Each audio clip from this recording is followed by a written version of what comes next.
It's time for Lander Valley High School basketball. Streaming video of today's matchups can be found on County 10's YouTube channel. Radio coverage is on KOVE 1330 AM or 107.7 FM. Now to the gym. Here's Matt Myers.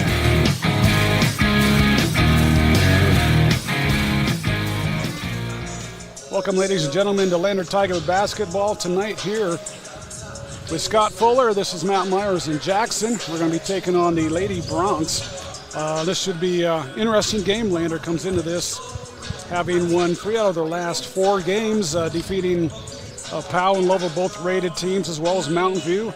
And tonight they take on the Jackson Lady Broncs, having a tough season so far, Scott. They come into this with an 0-15 record, and they've lost their last 2 games to Cody 71-9, and to Kelly Wash just on Saturday 52-17. A rough year so far for the Lady Broncs, but these are the games that you can't take lightly. You don't want to get caught overlooking the team and then you go, wow, what just hit us? And so, you know, in talking to Coach Powell, that's exactly what he said, is that you got to play the game. You got to come out with that killer instinct, and you can't take anything for granted. Yeah, that's a great point, Matt. And good evening, everybody, or good afternoon, should say. Welcome to Jackson, everyone listening back home in Lander, hopefully in the warm confines of the other side of Togety Pass. But you're right, Matt. This is one of those games where there's almost no upside for the Lander girls team, because you're absolutely expected to beat a winless Jackson team here tonight. Any other outcome, you risk some lasting damage with the team's psyche, and maybe you come out here. I mean, Coach Powell can preach up and down, as I'm sure he has before this game. Don't take this for granted. You got to come out and play normally, but your brain still tells you, if you're a Lander Tiger, this is an 0-15 team, and you know, if Jackson gets off on the right foot and you find yourself down 8-2 in the first quarter, things can start to snowball a little bit. You can bet the Jackson's looking for their first win of the game, of the year, I should say. Not too terribly worried about these Lander ladies coming out strong and taking care of business, but you absolutely want to make sure that you're coming out hot and you're doing that. Exactly. Lander comes into this game with a 9-8 overall record, 1-4 in their quadrant, having again beaten Mountain View last Thursday, losing at home to Pinedale in just a close game, and they'll get Lyman coming up here in another week. This Friday they'll take on Worland in Worland, and that should be a good matchup. But again, these are games, I think they're all winnable games going into regionals, and I think that's what you want, to get that momentum as you're going into the regionals, get that confidence up, and so you know, we talked to Coach. I talked to Coach Drew Powell before this game. I think we'll go ahead and get that interview before we get started here. Maybe give you a few more stats. So this is Coach Powell and what he had to say about tonight's game.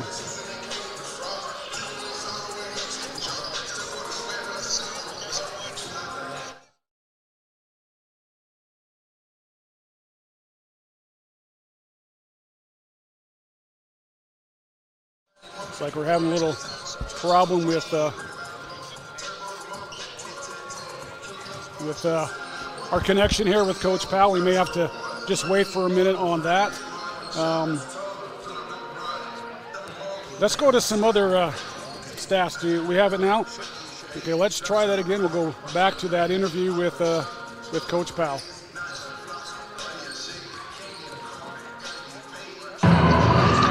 Coach, coming into this game, you guys have won 3 out of 4 games, losing a close one to Pinedale at home, in which you very competitive, lost probably in that last quarter. How do you prepare your team coming into this game for a team that's 0-15? How do you get them to maybe not take this so light lately?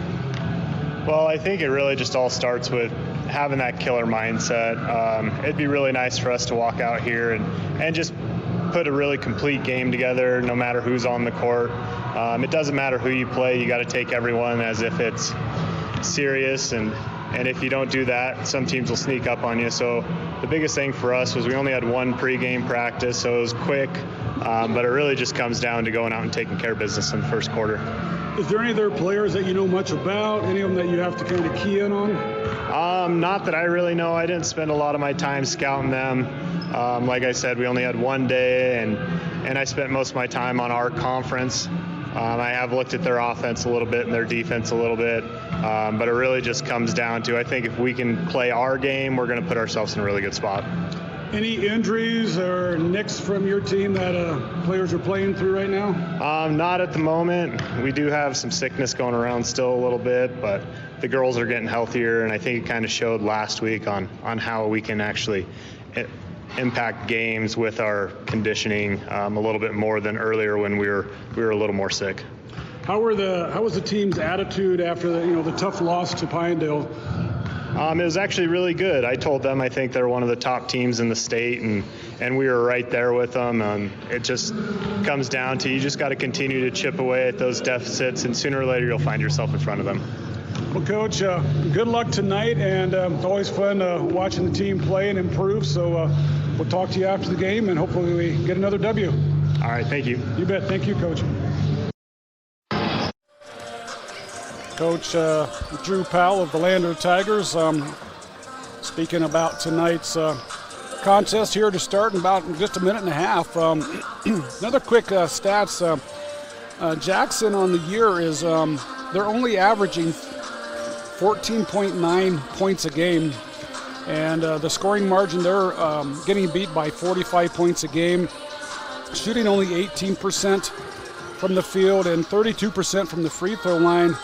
The defense, again, last in the state, giving up 60 points a game. And so I talked to Coach Shockley, Sean Shockley from Jackson. He had coached the girls team back in the 90s and the early 2000s, and when they won 4 state championships. And he just said his team's a little short this year, or they're struggling some, and might take a little while before they get that competitive edge again. But again, Scott, this is not a team you want to take lightly.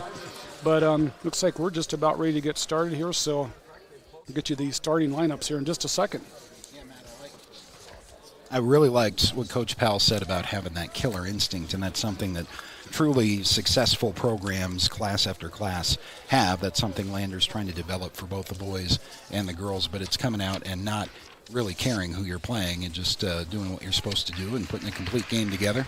This is absolutely an opportunity for Lander to bounce back, having won 3 of their last 4 and a difficult loss at home last weekend to a really good Pinedale team, as Coach Powell also pointed out. But important for the Tigers to do just that, get out on the right foot, strong start, and get this game where Lander hopes it's going to be in the first quarter. Indeed. So let's give you our starting lineups first for Jackson. We have number 12, Zoe Bosch. Number 21, Lucy Webb. Number 23, Raina Rhodes. Number 25, Mads Holland. And number 24, Grayson Rosenberg. And we're having our national anthem coming up here, so we'll go ahead and just take a short break here and until we're done with the national anthem.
That was an awesome job by that young She's actually a player for the Jackson Bronx. That was amazing. That was a beautiful rendition of the Star Spangled Banner. And as you mentioned, Matt, she's going to head to the bench and play some basketball after singing the national anthem. Well, she's a starter. That was Mads Holland, so we'll see how she does on the court. But she plays anything like she sings, so pretty impressive. Starting lineup for Lander again is number 2, Kendall McFadden. Number 13, Zoe Mulholland. Number 24, Kiera Friday. Number 32, Hayden Goggles. And number 50 at center, Adeline Anderson. And the Tigers will be going from right to left on our radio dial. And Jackson will be going left to right. And they're now given the Jackson starting lineups that we just mentioned a minute ago. But again, a game that you don't want to take lightly if you're Lander. And I think, Scott, again, to me, if I'm Lander, I want to get out to a good start and not you don't want to give Jackson any confidence because, like you said, is a great point, they have nothing to lose. Yeah, they're wanting that first win of the season. Lander would like to get out to a double-digit first-quarter lead and use the second half to play some of their bench, I would imagine. But first things first, Jackson's not going to give it to you. Just go out and play your complete game, as the Lady Tigers have, by and large, wire-to-wire as of late, winning 3 out of their last 4. And should be a nice night for Lander, but you can't chalk it up before you play the game. And for all you fans back in Fremont County who did not make the trip, hopefully you'll enjoy the broadcast on radio and on YouTube. So here we go. We're tipping it off, and the tip is won by the Tigers. McFadden will bring the ball past half court. Going to set up the offense. Looks like Jackson is in a zone right now. It's like a 2-3 zone.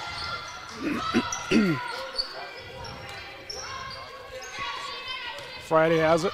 Back out to Hayden Goggles. Down the corner to McFadden. Back out to Friday. Just working the ball around right now. Goggles fires a 3. It's no good. McFadden's there for the rebound. And Kendall McFadden for an offensive rebound is fouled on the putback, so she'll be at the free throw line to shoot too.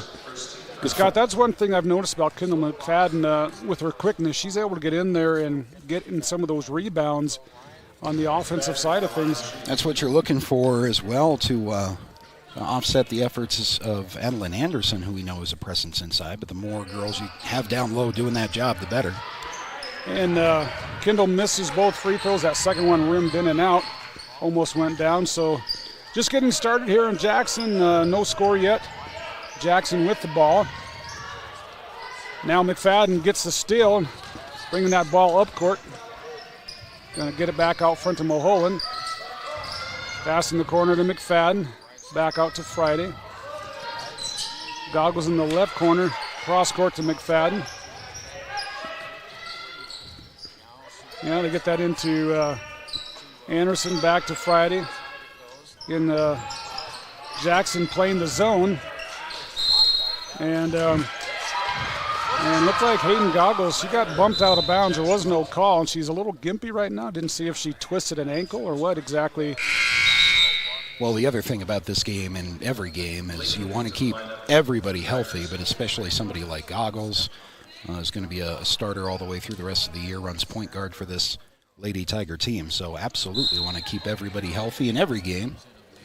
Yeah, hopefully she is okay. Especially, like you said, this is a non-conference game, so it doesn't really count towards the conference record, but you don't want to lose games like this either, especially lose valuable players. Jackson back on offense, working the ball out front. Pass it inside to Zoe Bosch. That shot is no good.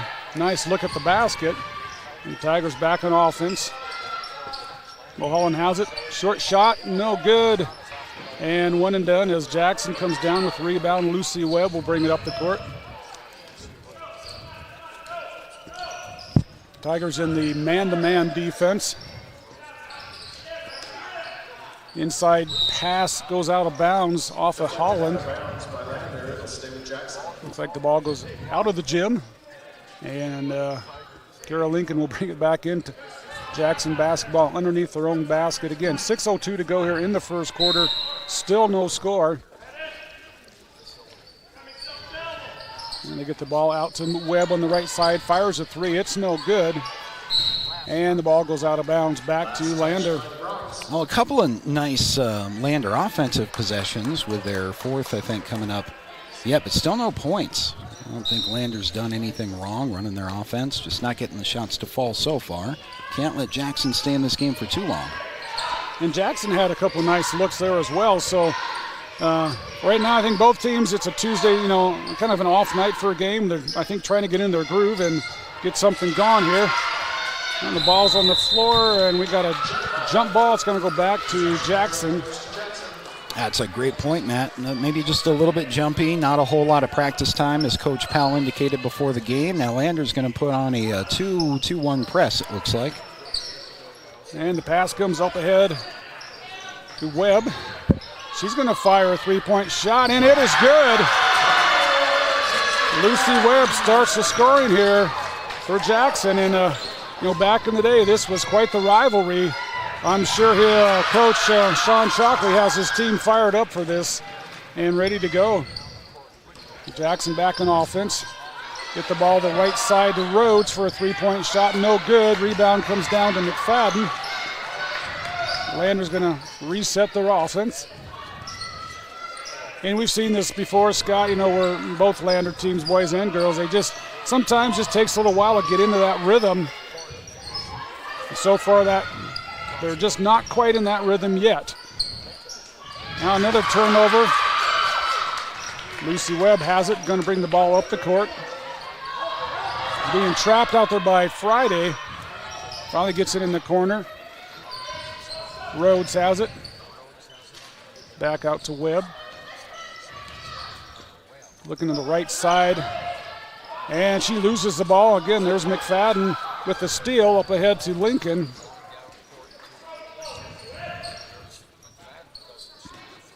McFadden gets it back out to Friday. Now in the corner to McFadden. She's going to bring it back out front and reset this offense. Right now the zone giving Lander a little bit of trouble. Nice pass from Anderson into Mulholland, and she's going to be fouled. So Zoe will be at the free throw line to shoot two here. It's a really interesting 2-3 zone, and that bottom center, the middle at the bottom of the 2-3, is under the basket until she has to come up, and her job is going to be to follow Adeline Anderson everywhere in the lane too. So it goes between kind of a 2-3 and a 3-2 depending on where Anderson is in the play. Yeah, and there's I know it's I don't know if it's a boxing one they're doing on her or not, but some teams have definitely keyed in on Adeline Anderson and said, hey, we're not going to let you beat us with her. Somebody else has to do it. And so looks like kind of the strategy today as well. Another free throw missed. Anderson gets the rebound, though, and she's fouled. See if Adeline can get our first points of the game here for the Lady Tigers. You might be right, Matt. It may just be a boxing one. And you like to stretch that out if you're Lander, if that's indeed what they're running. First free throw on the way, bounces around, it's no good, and Lander is 0 for 5 from the free throw line so far. They've got the fouls, and they just have not been able to capitalize. Second free throw on the way, bounces and drops, and so Lander is on the scoreboard, 3-1 here early, 4 minutes to go, halfway through the first quarter. Arrow has it back to Bosch. She's going to break the pressure, and now Lincoln's going to be called for the foul. And that is, looks like that's Lander's first foul. Jackson has 3 team fouls. Bosch has it. Now she's going to fire a long three. It's no good. Rebound comes down to Lincoln. And I think one thing, too, Scott, I've noticed after talking to Jackson's coach is how they don't have a lot of height. And so they are firing the three as Lincoln drives in and puts up a shot, and it's good. So now we're all tied up. Foul on the far side there. They're calling an offensive foul on the sideline trap, so Lander will get the ball back. Okay, they're saying now no foul. stepped out of bounds. So either way, Lander will get the ball back. Jackson's subbing in a few other players here. Looks like Kat Ankeny is in the game for Jackson. Again, Lander facing this 2-3 zone. McFadden drives in, puts up the shot. It's no good. Ball is fought for, comes down to Webb. Being hounded in the backcourt by Lincoln.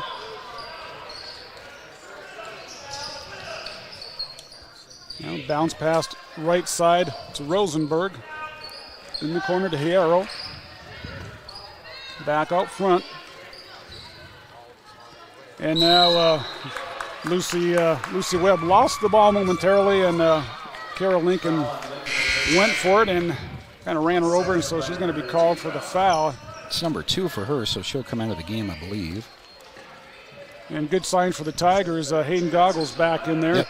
Appears to be okay. Looks like she might have her ankle taped a little bit. And she's another spark plug for the Tigers to get their offense going. And Jackson forces the unforced error as they turn the ball over. It's going to go back to Lander. Lady Tigers just need their shots to fall. Running their offense pretty well, getting good looks. It's not lucky on the shooting front so far. Right side to Goggles in the corner to Mulholland, trying to get it into Anderson. Goggles gets it back. Now St. Clair for the 3. It's good. And Sandra St. Clair gives the Tigers the lead. And Scott, she was nailing those in warm-ups, and so I was worried she's going to shoot one. And Jackson with the pressure, she's going to turn the ball over. Lucy Webb, that was. Trap doing its job there. Full court press from Lander, forcing the travel. 2:17 to go here in the first quarter. Lady Tigers up 6-3. Goggles has it. Gets the ball back out to St. Clair. Fires another 3. It's no good. Anderson with the rebound and brings the ball down, which gives the defense a chance to scramble for it. Lander back on offense. Goggles now passes it into Mulholland in the corner to St. Clair. 3-point shot. Oh, I thought that was going to go in. No good. Lander gets the rebound, though. Back out to Chance. Tigers just going to work the ball around. Back to St. Clair. Puts up the runner. It's no good. And Zoe Bosch will come down with the rebound. Up ahead to Berkman. 3-point shot's no good. And looks like it hit the overhead guide wire. Now, I noticed this in warm-up, Scott. Several players were hitting that in their shots. It's a great point. It's not typical. It's just the support mechanism, I guess, in this gym has that guide wire in play. Yeah, it's definitely in the way and kind of creating a problem for can create a problem for both teams when they shoot those threes. Corner shot now for Anderson. It rims around, no good. Rebound comes down to Holland. 1:08 to go in the first quarter. Lander up 6-3.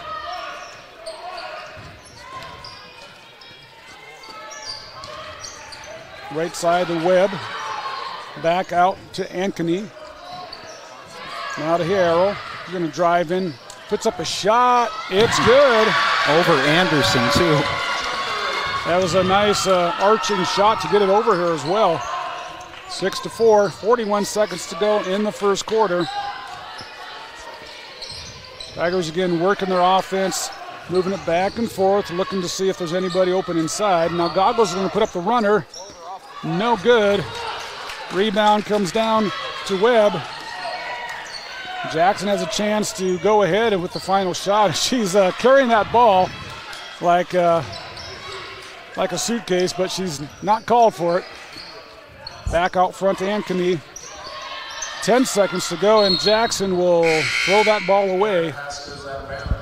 8.4, plenty of time for Lander to inbound. Don't think you'll see any pressure from Jackson, so Goggles should have a pretty clear lane to get down the floor. She has enough time to think about maybe a pass. 6 seconds. Hopefully she's aware of the clock. 3 seconds. Now St. Clair fires a long 3. They were not aware of the clock. which kind of caught them off guard. And so after one quarter, Lander up on Jackson 6-5 in a very close game. And this is what you kind of fear is coming out a little slow, and it can happen. Jackson's right where they want to be in this game, that's for sure. Well, let's take a timeout, send this back to the studio for commercial. We'll be back with more Lady Tiger basketball after this message. Mountain View Supply, your local experts in fire and water. We got everything you need for new installs to accessories, and don't forget our great selection of stoves, grills, and spas. We've been serving Wyoming for over 40 years, so you know you can trust us for quality products and expert service. Visit portersmvs.com or stop by our Riverton or Casper locations today. Porter's Mountain View Supply, located on 750 East Sunset Drive in Riverton. Myers Gambles is your one-stop shop for furniture, mattresses, and appliances in Lander, Wyoming. We have an unbeatable selection of furniture for your living room, bedroom, and dining room. Plus, we have the latest trends in home furnishings. Our mattresses are comfortable and affordable, and our appliances are built to last. Whether you're looking for a new TV, sofa, or refrigerator, we have the perfect finish, style, and function for your home. Visit us at 420 Main Street in Lander, or check out our website, landergambles.com.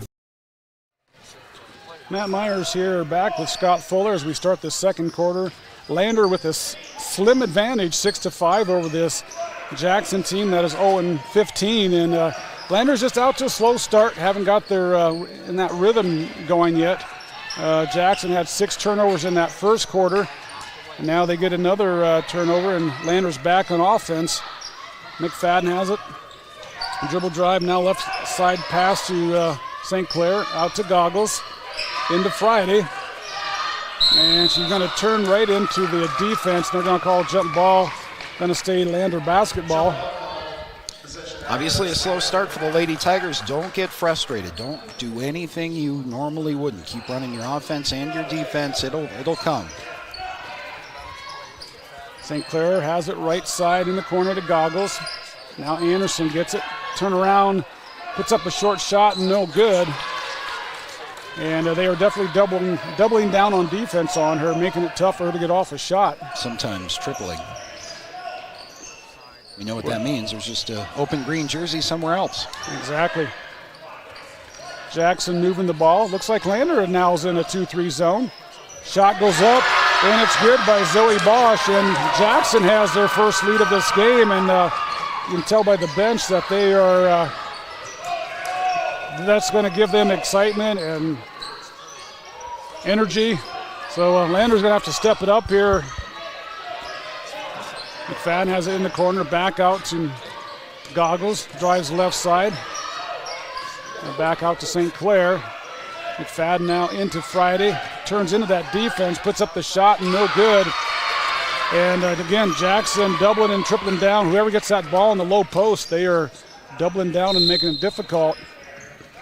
And it looks like we have a short 30-second timeout here on the floor. 6:14 to go in the second quarter, and Jackson up 7-6. Yeah, not obviously the start that the Lander ladies wanted or, frankly, probably expected. But this is why you play the game. And as I said a moment ago, Matt, I think Lander knows that they're the superior team, and that's probably the source of the frustration right now. Give Jackson a lot of credit for what they're doing on Anderson so far, but she's also kind of had that shooter's bug where nothing's fallen so far. You just keep running what you know works, and eventually it's going to come through. Start hitting those shots and start pulling away. What you can't do is panic and start to play differently than you normally would. Exactly, yeah. Jackson's given Lander lots of opportunities with their turnovers, but again, the Tigers just a little sluggish. And I agree, Scott. I think they get their rhythm gone here, and I think, and I'd like to see Hayden Goggles maybe drive to the basket a little bit more as well. You just got Goggles on a foul. I believe that's her first. Yep, first team foul as well. So Jackson will inbound it on the far side. And the pass is going to go out of bounds. And so Lander will get the ball back. Again, Lander down 7-6. Goggles has it out front. Get in and now to Anderson, back to McFadden. Jackson staying in that 2-3 zone. Tigers just working the perimeter, looking inside, nothing there.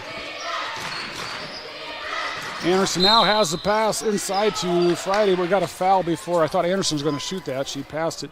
That was a great pass inside. Anderson knew exactly where Kiera Friday was and caught the ball and passed it down low to her before she even hit the ground, drawing a foul.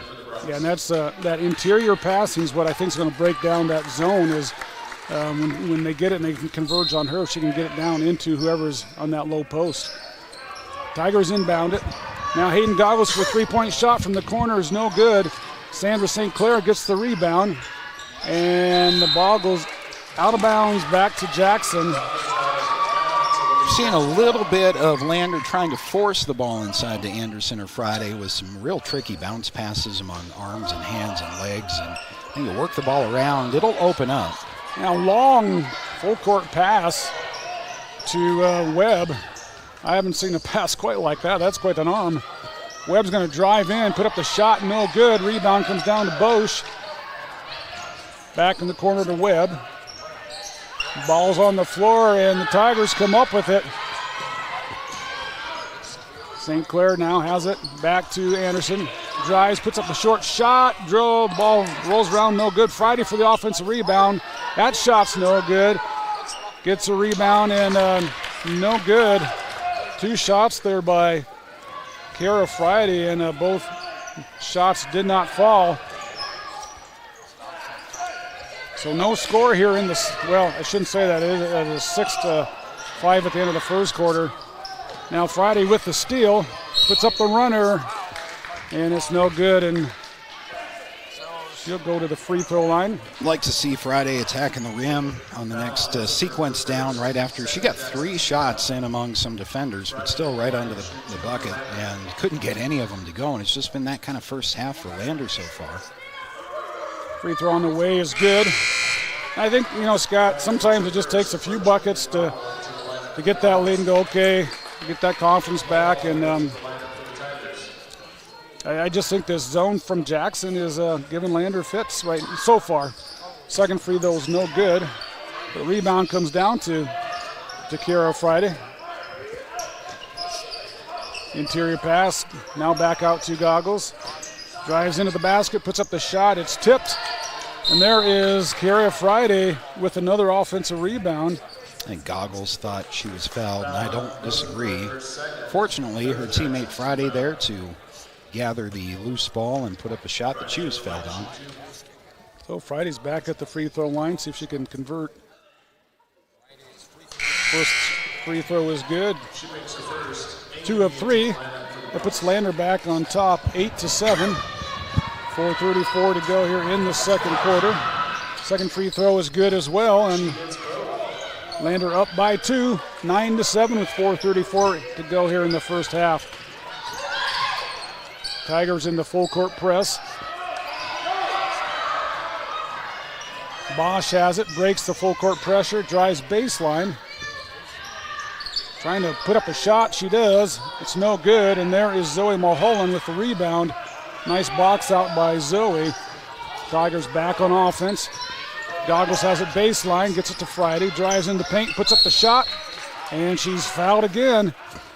And Scott, that's I think what you alluded to. You wanted to see her go to the basket more, and that's exactly now what she's doing. Yep, she's not been frustrated by a couple of unlucky bounces off of the rim. Like her attacking the basket, had she wanted to, she had 2 wide open guards outside too. First free throw is good. Extends Lander's lead by 3, 10-7. Second free throw on the way is good as well. I think that's got to be one of the keys, is Jackson is not tall, so you're going to be able to get a lot of offensive rebounds. Bosch has it, gets it inbounds to Harley Romo. He's dribbling right side. Gets it in the corner to Ankeny. Three-point shot is no good. Kiera Friday with another rebound. And she's forced out of bounds on the right side, so that turnover will send it back to Jackson. That was a frustrating turnover, but Friday is playing a great first half. It may not show on the score sheet, not really showing for anybody on Lander's team right now. Shots just aren't falling. But that last box out to start the fast break was as good a box out as you'll see. Jackson back on offense. Hierro. And she loses the ball, but she's going to be fouled by McFadden there on the right side. That is Lander's second team foul, so still not in the double bonus. Jackson will take it underneath their basket. Lucy Webb has it. Trying to find somebody open. And the inbounds pass is stolen by Kara Friday. Darn it, she stepped on the line, so. But, I mean, that speed, the anticipation she showed, it nearly worked. And if nothing else, you forced the Lady Bronx to do the inbound again. Now they get it in the corner, the right corner. Back to Webb for three. It's no good. Jackson gets the offensive rebound, and Berkman back out to Webb for three. It's no good. And there's Friday with another rebound. And she's the player of the game right now, Matt. Well, she's having a great game. When you got 7 rebounds and 5 points in the first half, and a lot of those rebounds are offensive. You're right. She is the reason Lander is in the lead. I really like in the last game against Pinedale when Anderson had to sit, you had Goggles stepping up, driving to the rim. And now when Anderson and Goggles are having a hard time getting going, Kira Friday steps up. You like to see that among your leaders on a team, and Friday's having probably the best half of basketball I've seen from her so far. First free throw rims in and out. Second one on the way, bounces around. It's out as well.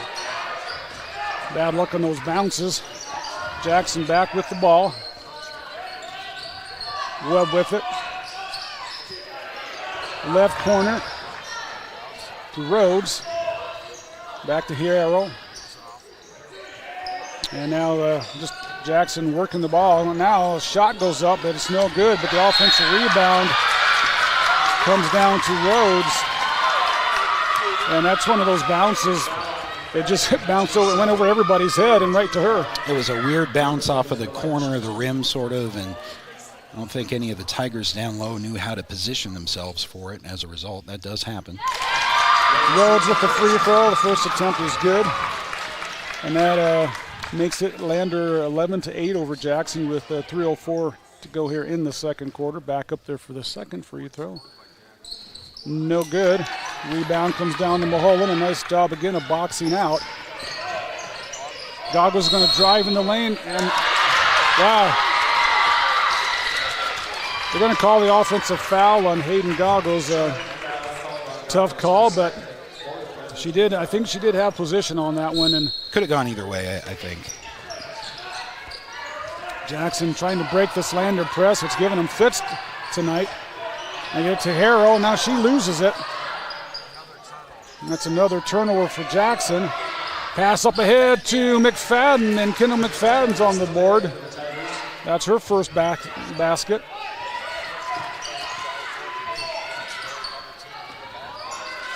Webb now trying to get it up to Ankeny, and she does. And ball's trapped in there for a while in the backcourt. Out by the free throw line, excuse me. Berkman now drives in the lane, puts up the runner. You're going to get Anderson there, I think, Matt. Yeah, and no disrespect to the shooter. It's kind of an off-balance shot. You might just let her shoot that one. And well, she got the ball, and Adeline Anderson couldn't see it, but she got the ball stuck in her pocket. And had she not been contacted there, she's either going to travel when she comes down or throw the ball up in the air somewhere. But Adeline Anderson really couldn't see that. She was just trying to defend the play. It was a nice effort by Berkman just to get the shot off as well. First free throw, no good. Second one on the way, rims around and drops in. So again, Jackson still hanging in this one. It's only a 13-9 4-point lead for the Tigers.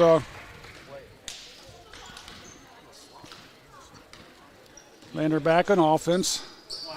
Left side to Mulholland. Whoops, she lost the ball, and it's stolen by Jackson. Up ahead comes Webb. Now back out to, couldn't see who that was that shot the ball. Shot is no good. Rebound comes down to Rhodes. Ralma has it. Now left side to Bosch. Jackson going to sit up. Well, Bosch fires a long three-point shot, and it is good. And it's a one-point game. This Jackson bench is, they're really excited. I don't know if they've been in a lot of games this year so far. So, well, they average, what'd you say in the pregame? They had about 18 points per game. They're at 12 right now. Anderson with the 10-foot shot, and she's fouled. She'll go to the free throw line. Being outscored about 45-18 on the season. Things obviously gone different for Jackson here in the first half, and Lander's not used to being in the position that they're in right now either.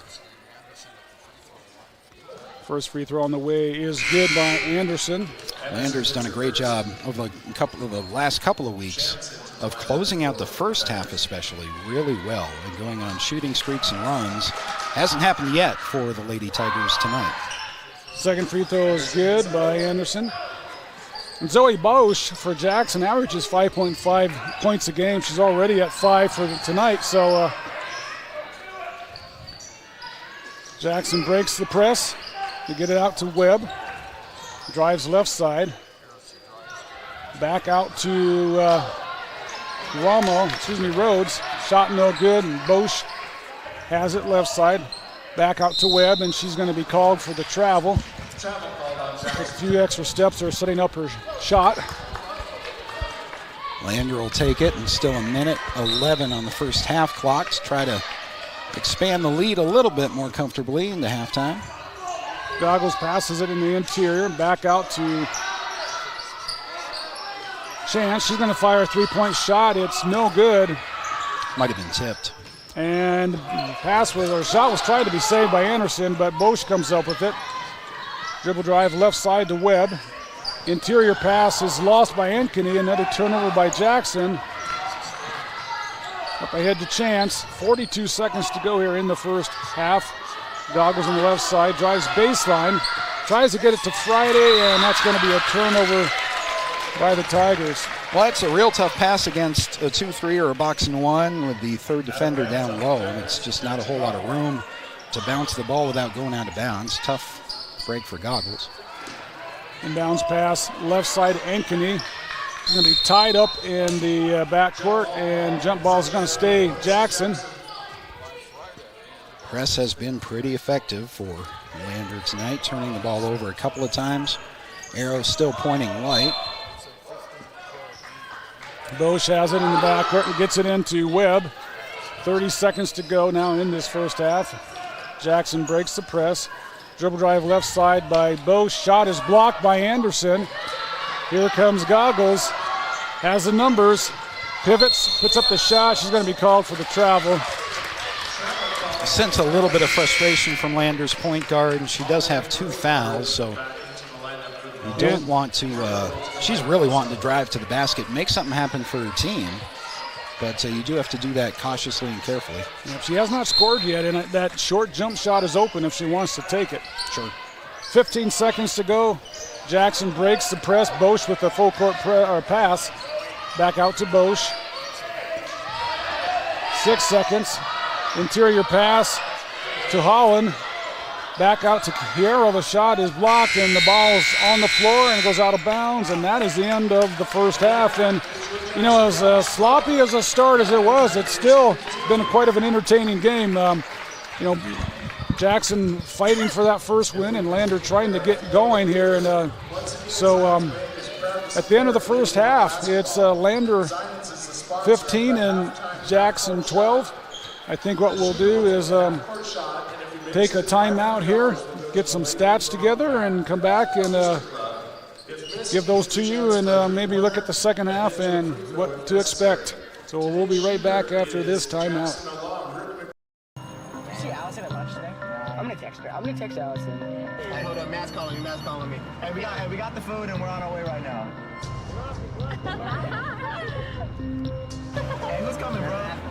You're the one that keeps out.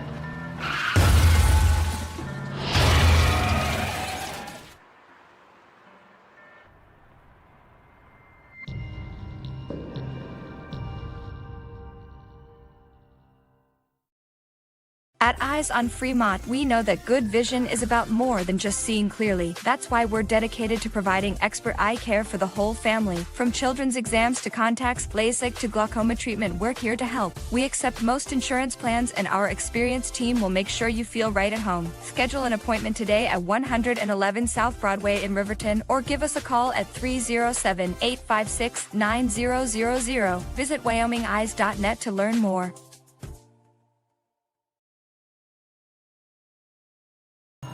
See Allison at lunch today? I'm gonna text her. I'm gonna text Allison. Hey, hold up, Matt's calling me. Hey, we got the food and we're on our way right now. Hey, who's coming, bro? You're the one that needs help.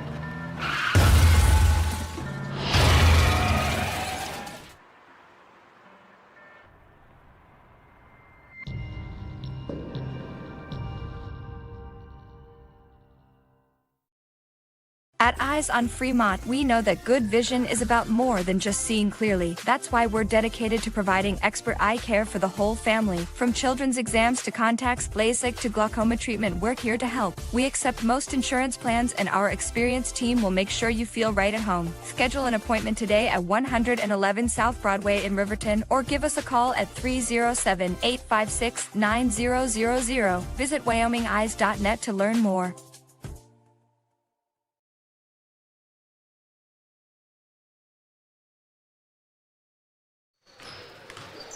Welcome back to Halftime Buckle Up for Life YDOT Halftime Show. Again, Matt Myers here on the County 10 Sports Network with Scott Fuller. And Scott, a little bit of a sloppy first half by both teams. Jackson with 13 turnovers in that first half. Lander with 6. Neither team, really could get going real well. But for Lander, like you mentioned, Kiara Friday, definitely the player of the game so far for the Tigers. Halftime, she has 5 points and 7 rebounds. Also, Adeline Anderson hit 3 of 4 free throws for 3 points and also had 2 rebounds. Kendall McFadden, that defensive player that the Tigers love to put on the other team's toughest scorers, she had 2 points, 2 rebounds, and 2 steals. So she averages just under 2 steals a game on the year. So looking to maybe get that average up a little bit after tonight. Again, Lander up 15-12 here at halftime. For Jackson, they were led by Zoe Bosch with 5 points. Lucy Webb hit a 3-point shot. For her 3 points, Melanie Harrell with 2, Allison Berkman with 1, and Rena Rhodes with 1 as well.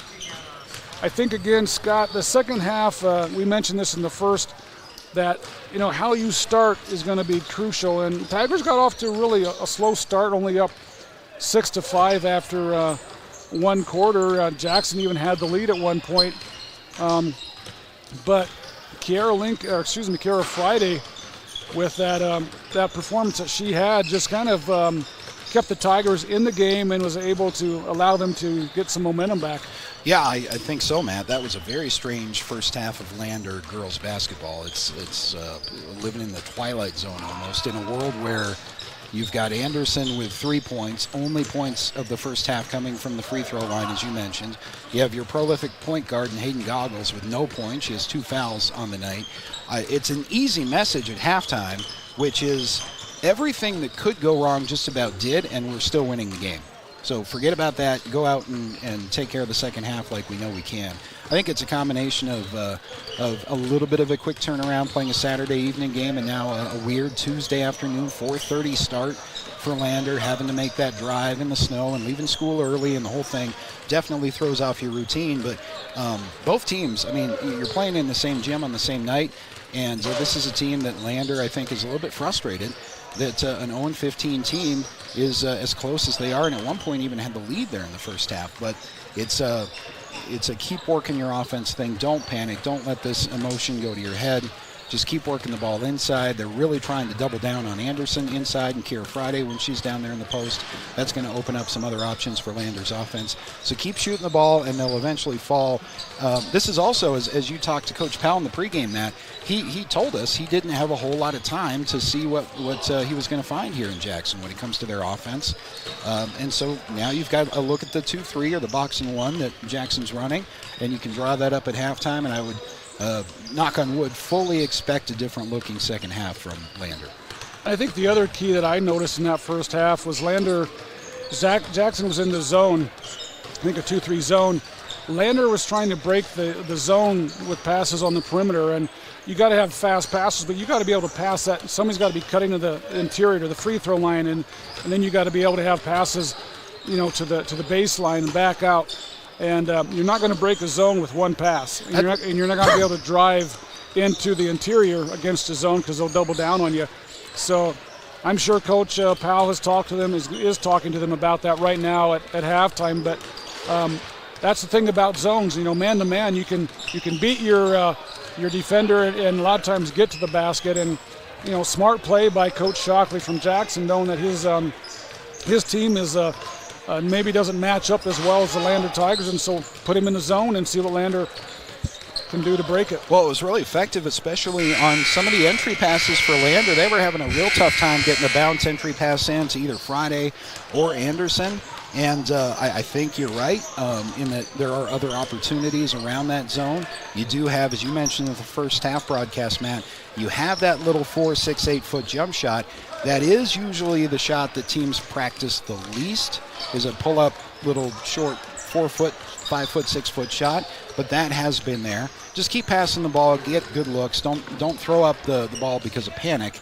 And I think Lander is capable of getting back in this game. Their full court press has been pretty effective, even with the slow start that they had. So, go ahead. And I think that's the key too, Scott. Right there is that our defense is going to, we may not. That's probably one of the slowest starts Lander's had this year, but our defense has been there. And one thing. I was told years ago is that, your offense may not always show up and you may not always be playing good offense, but there's no reason not to play good defense. And Lander's playing good defense. And that's going to give you an opportunity for more looks on offense. Yeah, basketball and golf are those two sports where you can't figure out what you're doing wrong. I'm doing everything I always do, and it's just bouncing funny off of the rim. And the only fix for that is you keep shooting the ball. So I think Coach Powell is a very level-headed, calm demeanor kind of guy anyway. And I think he'll have had, as the Tigers are back on the floor now, I think he'll have had a good, constructive message for the Lady Tigers at halftime. And if you can go on a little 6-0, 8-0 run here and change the course of this game, it might look different in the second half. Yeah, put a lot of pressure back on Jackson, because right now there's a lot of pressure on the Lander Tigers. But back to your analogy with the golf and basketball, what am I doing wrong? Well, when I play golf, my problem is I swing the club. That's where it starts and ends, because I've been known to have a pretty consistent, accurate right shank. And yep. Well, that makes two of us. I'm not trying to claim any kind of golf knowledge up here. That's for absolute certainty. But it is kind of like that where your form feels good, and maybe you hit some shots in warm-ups, and you get – the whistle blows and you get out there and it's just not working, but you got to shoot through it. It's one of the few sports that I know of where a negative score is actually the better thing. But we're just about ready to start the second half. Again, Lander up 15-12 on the Jackson Bronx. And for some of our listeners out there, you'll probably remember back in the day in the 2000s and early 2000s, 5 to 10. This team coached by Sean Shockley, they won 4 state championships in a row, and it was quite the heated rivalry between Jackson and Lander. And if I remember right, Lander seemed to get the best of them there for a while, and then Jackson went on that run. But they've been struggling lately, and this is one of those games that you don't want to let them get their confidence back. But Lander will get the ball first. They get the pass inside to Anderson. Ball's on the floor. Got a jump ball. It's going to go back to Jackson. So nice look by Lander. Shot just didn't fall. Keep doing it. Yep, that was a great entry pass. Great design on the play. Anderson with a nice move inside. It's going to start falling for the Tigers. Lander with that full court press, and McFadden hounding Bosch with it, and the ball's tipped out of bounds. Nice defense by McFadden. Bosch is the only one that's really, well, she has 5 points in the first half. You don't want to let her get going at all. Inbounds pass to Webb out front. Back now to Rosenberg. She's going to fire a three-point shot. It is no good. It goes out of bounds. Size is one reason for that, as you pointed out, Matt, that Jackson's just going to be outsized with Anderson and even Friday down low. And it's also, I think, how magic can this night be for the Lady Broncs? You throw up the three, and if you hit a couple of those, can change the momentum of the game. Lander back on offense again. Looks like a 1-2-2 zone by Jackson. Corner pass to McFadden. Back out to Friday. Looking inside to get it to Mulholland. Nothing there. Back out to Hayden Goggles. Fires a three-point shot, and it's good. And that is just what the doctor ordered for Lander. And that's Hayden's first basket of the night. Oh, it's a lot more like we're used to.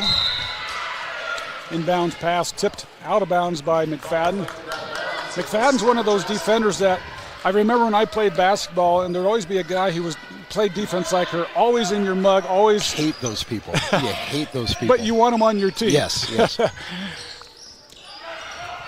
Bosch now looking for somebody. Inbounds pass up ahead to Rhodes. Looks like Jackson will break the press. Webb has it. Back to Rhodes. Ball's on the floor. Friday has it.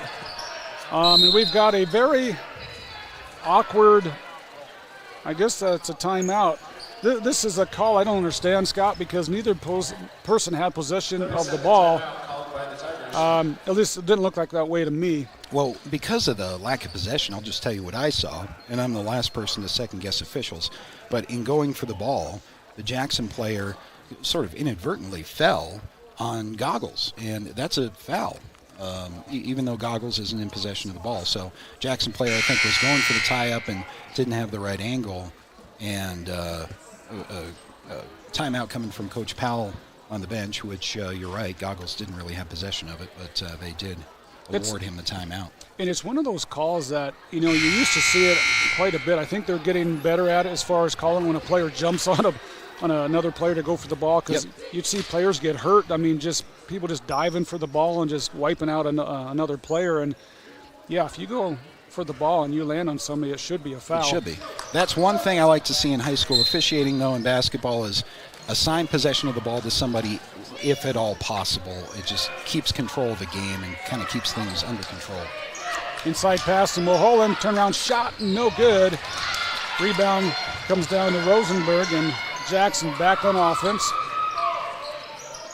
Rhodes with it out front. Dribble drive left side, loses the ball, and it's going to go out of bounds. Back to the Lady Tigers. That is Jackson's 15th turnover. Dribbled that ball off her foot there. And there again, you could get a kick called, but it's going to be the same outcome for Lander. I don't think she got a kick out of it, but sorry. Dad jokes. Dad jokes are bad jokes. Pass out front to Goggles. Drives in, puts up the short shot, and it bounces in. Hayden Goggles with all of Lander's 5 points here in the third quarter. They're up 20-12, starting to extend that lead, kind of like we thought they might. Now McFadden with the steal. Back on offense is the Lander Tigers. In the corner to Goggles, almost thought about the three. Back out to St. Clair. I like this this movement outside against a 1-2-2. I say that as the ball's nearly stealed, but it forces those two outside guards to really move on defense. Shot no good by Goggles. St. Clair gets the rebound. Going to give him another chance here. Another shot by Goggles goes up, no good. Ball's tipped out of bounds. Back to Jackson. Should have been anyway. I think it hit that wire above the basket. Yeah, you can see it moving. And Lander's doing what we mentioned during halftime is they are passing the ball, and you're seeing people cutting to break that zone. It's giving them better looks. Jackson back on offense. Bosch has it, finally gets it into Webb. And she dribble drives the ball out of bounds. And good defense by Goggles, forcing her opponent to go to her left hand and lose the ball out of bounds. It's a simple angle play from Lander's point guard, but it generates a turnover. Small plays lead to big things. McFadden has it to Goggles, left side pass, tipped out of bounds. It'll stay Lady Tiger basketball. 5:23 here to go in the third. Again, Lander up 20-12. Starting to extend that lead like we thought they might in the first half. McFadden dribble drive right side, back out to St. Clair. Inside pass to Mulholland, back to Anderson, and that's the shot in the passing. Good job there by Mulholland to get that ball to Anderson. Yeah, great passing. That's just about a perfect possession for the Lady Tigers. Exactly what they want to do. Hierro has it for Jackson, looking to pass it. I think we got a timeout. I thought maybe they were going to call a travel. Nearly got a 5-second call, which I think led to the timeout from the Jackson bench. So we'll just remind everybody that Bailey's Tire and Auto is proud to support our local athletes. Our full-service tire and auto shops are located at 755 South Federal in Riverton and 1305 West Main in Lander. Also, Myers Gamble on Main Street in Lander is excited to cheer on our student athletes. Gamble's has winning deals, and remember, delivery is free 30 miles from the store, so that includes Riverton, turnaround, shop in town. Jackson basketball after their timeout. Yeah, they needed that timeout. They were just about to get that 10-second call. I think their coach was seeing a little too much side to side in the backcourt, trying to break that press. Hierro has it. Looking for somebody inside. That ball is stolen by Anderson, up ahead to Goggles. He's going to dribble drive right side, looking inside, try to get it into Anderson, but the ball is tipped away. And now we've got a foul on Mulholland. Trying to continue the transition there was Goggles, and not the best entry pass inside, resulting in the turnover. Jackson back on offense. Oh, pass up ahead to Bosch. Nobody picked her up. Yeah, Tigers didn't go from their full court press to their set defense, and Jackson caught him in the middle. Long shot by St. Clair, no good. Mulholland with the rebound, back out to McFadden. Now to Hayden Goggles for the shot, and it drops. And Hayden Goggles lighting it up here in the third quarter. Bosch now being guarded by McFadden full court, breaks the pressure, brings it up. Drives down the lane, and she's going to put up a shot, but yeah. Let's see if they get McFadden. Yeah, they will. Anderson had come out and left her feet as well, but McFadden was the closer player on the contact, so that's going to be her first. And no Tigers yet in foul trouble. I think we have McFadden with 2, and Goggles has 2. Zoe Bosch misses the first free throw. And she's doing a smart thing, though. She is driving to the basket, forcing Lander to play defense, and in this case, she got the foul. Yeah, especially if you're facing a full court press or full court defense, you want to get to that offensive set before your opponent has a chance to reset their defense. Pass up ahead to Anderson, shot no good. Fight for the rebound, and Kara Friday kind of fell down awkward. We got a jump ball. It's going to go to the Tigers. Friday didn't have a good angle on the rebound, and she just hung on for dear life. Fortunately, she looks okay. She will inbound the ball. So Goggles with it. Underneath Lady Tigers basket. Out to, pass back to Goggles inside, and she loses it. Going to get Goggles there on the foul. That's going to be her third.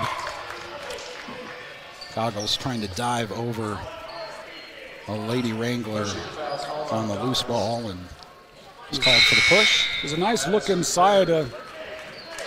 Hayden just couldn't quite handle the pass, but she's going to have to come out with 3. But that's that interior passing, and now Bosch tries to throw it up full court to Webb. Drives down the lane, puts up a shot, and it is blocked out of bounds by St. Clair. Fortunately, she was there, because that's not how you draw up a full court press break, but Now we got they're going to call a foul. The first official called it just not blocked out of bounds, and the second one comes over and calls the foul. So St. Clair's first and leads to 2 free throws. First free throw no good by Webb. Yeah, the official closest to the ball called it a blocked out of bounds, but saw that last weekend in one of our games too, Matt. Official closer to the ball getting overruled, we think, by the crew chief in that situation. Yep. Second free throw good, so Lander up 24-16, 3:32 to go here in the third quarter. Chance with it. Left side of St. Clair.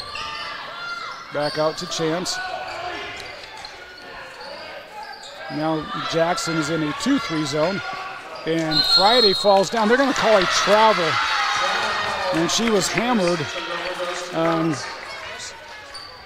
Not sure why there wasn't a call there, but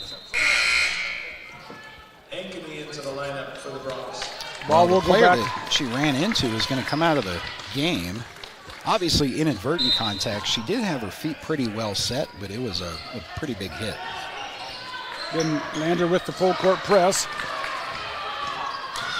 Berkman with it. Left side, Ankeny, shot no good. Rebound to Anderson. Up ahead to Friday. Puts up the shot, no good. Fight for the rebound, and it's going to be a foul on Friday. Over the back. Foul on Friday was her first. 15 foul on the Tigers. So now we have that bonus situation. New rule this year, fifth foul of the quarter leads to 2 free throws for the other team. So it'll be Berkman, or Burcham, I'm not sure how you pronounce that, at the free throw line shooting 2. First free throw is good. And it's still just a 7-point game here. Jackson hanging tough. Second free throw on the way is good as well. Nice form on those shots. 24-18. Lincoln has it right side to Chance. Cross court to St. Clair. In the corner to Lincoln. Now to Anderson. Inside pass to Friday. Shot is good, and she is fouled. Good pass from Anderson to Friday. When you're guarding Adeline Anderson, the last thing you're thinking is there's someone behind me, between me and the basket, because you figure that's going to be Anderson. And on that play, Friday streaking through the lane. Great job by Anderson to get the ball to her, and a nice finish by Friday. Free throw on the way, looks good, and it is good. And that's one thing about Adeline Anderson that a lot of teams may not understand. She's a great passer. She is, and she can shoot and pass from well beyond the basket, and I think that's her biggest asset aside from just her physical height. She is a really well-rounded player outside of the paint. Inbound pass comes to Bosch. She's going to bring it up the full court. Thought about going in for the shot, lost the ball. Now Birchman has it, puts up the runner, it's no good. And it will go back to the Tigers. I thought maybe Kara Lincoln blocked that, but it will go back to the Tigers. Good defense there by Lander. Lincoln back on offense.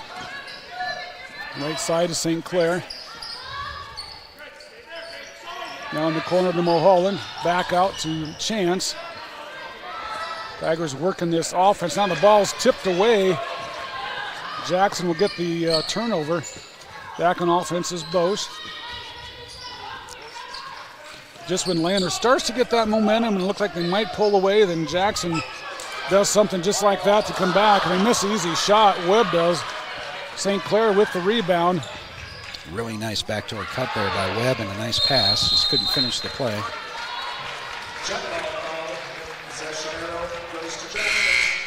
And again, contact but no call. And so Lander just has to, again, you adjust to the calls. If they're calling it and letting some contact go, you just got to up your intensity. Just got to be aware of that. Yep. They're not afraid to call the jump balls instead of a foul. Also something to be aware of. Webb gets the inbound pass for Jackson. Loses the ball, but Jackson retains possession. Back out to Webb. Dribble drive right side. looking for somebody to throw it to. Now the ball is stolen away by Kara Lincoln. And this time they're going to call the foul on Webb. Inadvertent trip there, I think, after she lost the ball. Previous to that, I don't know how she didn't travel or throw the ball out of bounds. A nice break for Jackson. The ball went right to her teammate. Fortunately, too, she's okay. St. Clair has the ball, and she's fouled again by Webb. That's 2 fouls within about 10 seconds. That's smart by St. Clair. Just hang on to that ball, because you don't want to lose it and get another turnover. Lincoln with it now out front. Right side pass to Chance. Nothing there. Cross-court pass to Lincoln, back to Chance. She's going to fire a 3-point shot, and it's no good. Rebound comes down to Friday. Who else? And she's going to be fouled, but she gets the rebound, and she'll be shooting 2. She's got that nose for the rebounds. Even before a shot's taken, she's anticipating where she might need to be to collect that rebound. Probably, aside from Madeline Anderson, or maybe alongside her, best rebounder on the team. Certainly has been tonight. Yeah, her instincts going for that ball. I mean, I was watching that when the shot went up, and she was maneuvering around the defender and getting that position for the offensive rebound. It sounds simple, but so many players instinctually just watch the shot. They watch the ball, and they're not thinking about where they need to be when it comes off of the rim. Both free throws are good by Friday. Lander up 29-18. 1:16 to go here in the third. Bosch has it, breaks the pressure. Pass over to Block. And I didn't see, was that a 2-point shot, or was that a 3 or a 2? That was a 2. Did not see who got it. And again, there's Kiara Friday with the offensive rebound.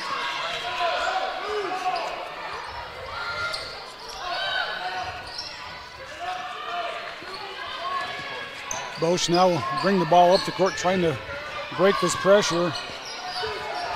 Left side to the shot is no good by Rosenberg, and Lincoln comes down with it. She'll bring the ball up the court. Right side pass to Chance, inside to Mulholland. Back out to Lincoln, now to St. Clair for 3-point shot is no good, and there's Friday hustling for the ball again, but not going to be able to run that one down. Come back to that long shot. That was on the scoreboard a 3 now. 31-21 is what we'll go with. 18 seconds to go here in this third quarter. Again, Lander up by 10. Bosch has it into Webb. Oh, that was close. I thought Bosch was still out of bounds when she got that. Pass back. Pass on the right side to Hayden Block. That shot is up, no good. Lincoln with the rebound. 5 seconds to go. St. Clair for the 3-point shot at the buzzer, and it is good. Sandra St. Clair nails the 3-point shot. And now at the end of the third quarter, Lander starting to pull away in this one, and they were up 34-21. Let's take a quick timeout, and we'll be back for the fourth quarter after this message. Perfect Power is a proud supporter of athletics and student athletes all across Fremont County. Perfect Power provides services for residential, commercial, and industrial jobs. Darren Hubble, owner and master electrician, has over 30 years of electrical experience. Darren's trustworthy team of professionals can get the job done right. Perfect Power, serving Fremont County and surrounding areas. Stop into 1320 West Main Street, Lander, or give him a call at 307-332-7184. Wyoming knows hard work. And at Fremont Chevrolet GMC, we know Wyoming. Here, things are just built to last. Over the last 8 decades, we've had one priority: to serve the people of Wyoming. We are dependable. We are your neighbor. We are Wyoming. Visit Fremont Chevrolet GMC in Riverton today.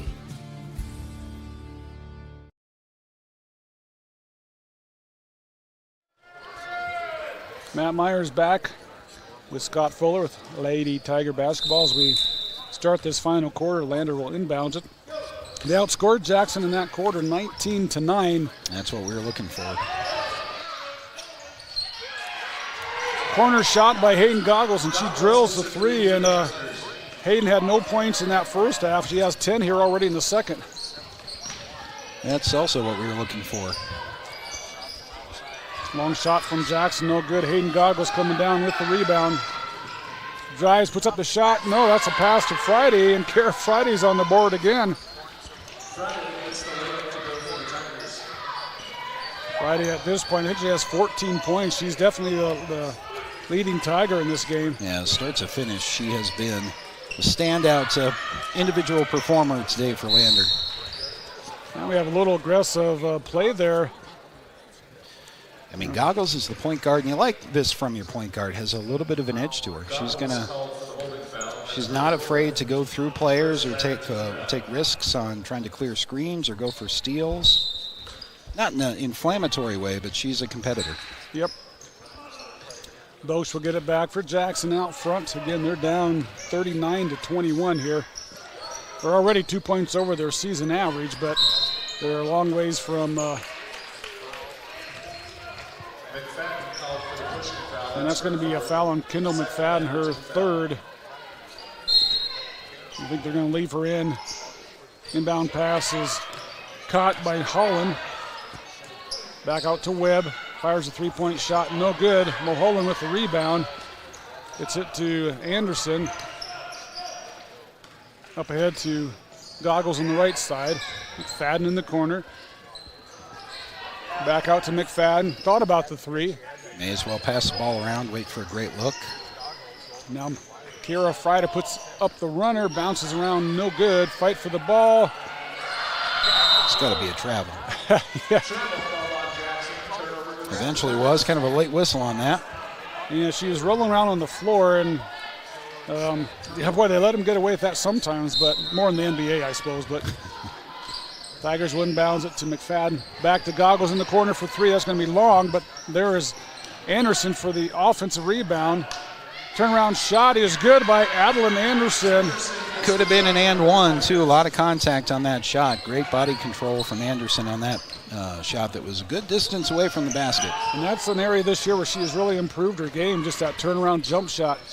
It's tough to stop. Jackson with the basketball, out to Bosch. Dribble drive left side, pivots in the lane. Lost the ball, and they're going to call a jump ball. Lander might have got away with a foul there, but Jackson, I think, got away with the travel, so yeah. I think all the things travel. Out. I also saw a push off on offensively on the drive there, too, so they're letting them play. Rosenberg in the corner to Bosch. Back out to Rosenberg. Now to Webb. And got another quick foul by Hayden Goggles, and let's see how many that is. I think you have to take her out with that one. That's her fifth, so she's out of the game. She's had, I think, overall kind of a frustrated feel to the game, but her second half, as you just pointed out, Matt, was great. Good job leading her team, but no points in the first with a couple of fouls in the first half, I think, is not what she's used to. It's not what Lander fans are used to seeing either. Webb with a 18-footer, no good. Kiara Friday with a rebound. She's going to bring that ball up herself. Hands off to Brianna Lincoln now in the game. Back, the pass goes back in between two Lander Tigers, and so that's going to be a turnover by Lander. Good passing is part of putting away games later on. Yep. Bosch will bring the ball up again. Lander in this man-to-man full-court press, and it looks to me like it's kind of wearing down the Jackson players to some extent here. Oh yeah, you have tenacious Lander defenders, and it's hard to keep up with any team playing man-to-man, but when you can do it, it can become very frustrating for the offense. Bosch now drives, passes the ball inside, and nobody's there. That'll be a turnover by Jackson. And looks like we got a full timeout here with 5:02 to go here in the fourth quarter, and Lander pulling away here ahead 41-21. Let's take another quick timeout, and we'll be back after this message. County 10 is your Fremont County news leader.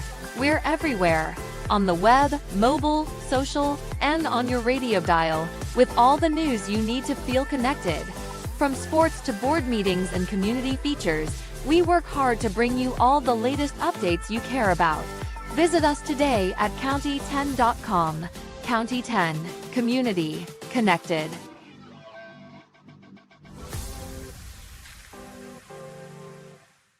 Make your home improvement projects a breeze with Sutherland's, your home improvement experts. Always the right products at the right price. For every project, every day. You can shop and pay online at Sutherlands.com, and we'll get it ready for easy in-store pickup. With the tools and the know-how, you can count on Sutherland's for any job. With over 30,000 items in stock, make your first stop at Sutherland's Home Improvement in Casper and Riverton.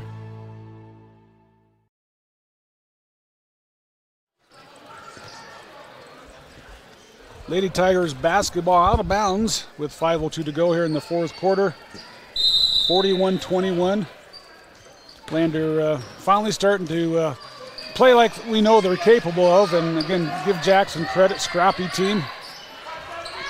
Mulholland has it left side to Lincoln. Brandon Lincoln for a 15-footer, no good. Bosch with the rebound. Being hounded by Brianna Lincoln, and she's going to be fouled.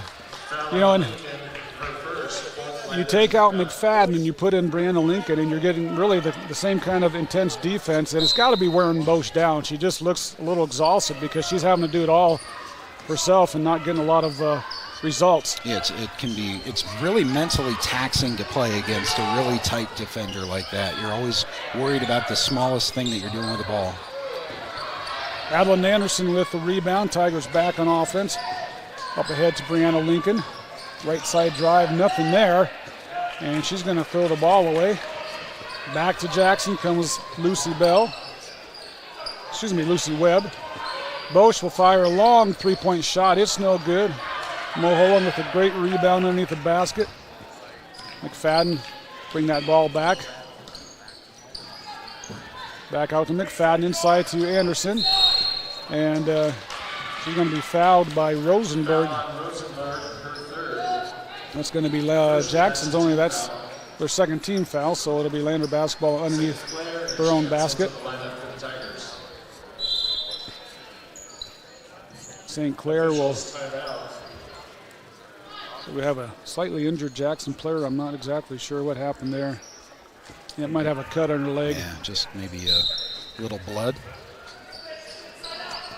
St. Clair trying to get it into Anderson. She's going to throw the ball. Nobody there. Here comes Bosch. Crossover dribble stolen. Now the ball's on the floor. Thought it was Friday. Friday does get the steal. Up ahead to Anderson. Puts up the shot. It's no good. Friday with the rebound and the putback. And who else but Kiera Friday with the offensive rebound. Created the transition with a textbook steal. And then Anderson driving in. Thought she may have been fouled. But Friday was right there for the rebound. And the second chance putback and with the contact, made the bucket. Free throw on the way is good. I'm running out of room here for my stats for Kiera Friday.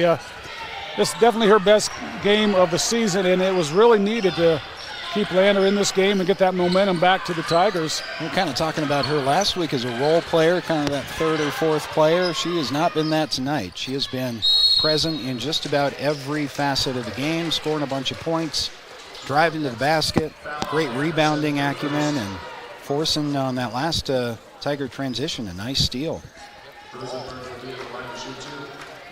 Yeah, had nice quick hands. Usually you see your guards with quick hands, and she's probably 5'9", 5'10", and definitely a good defender as well. Well, so many teams have one or two players they rely on.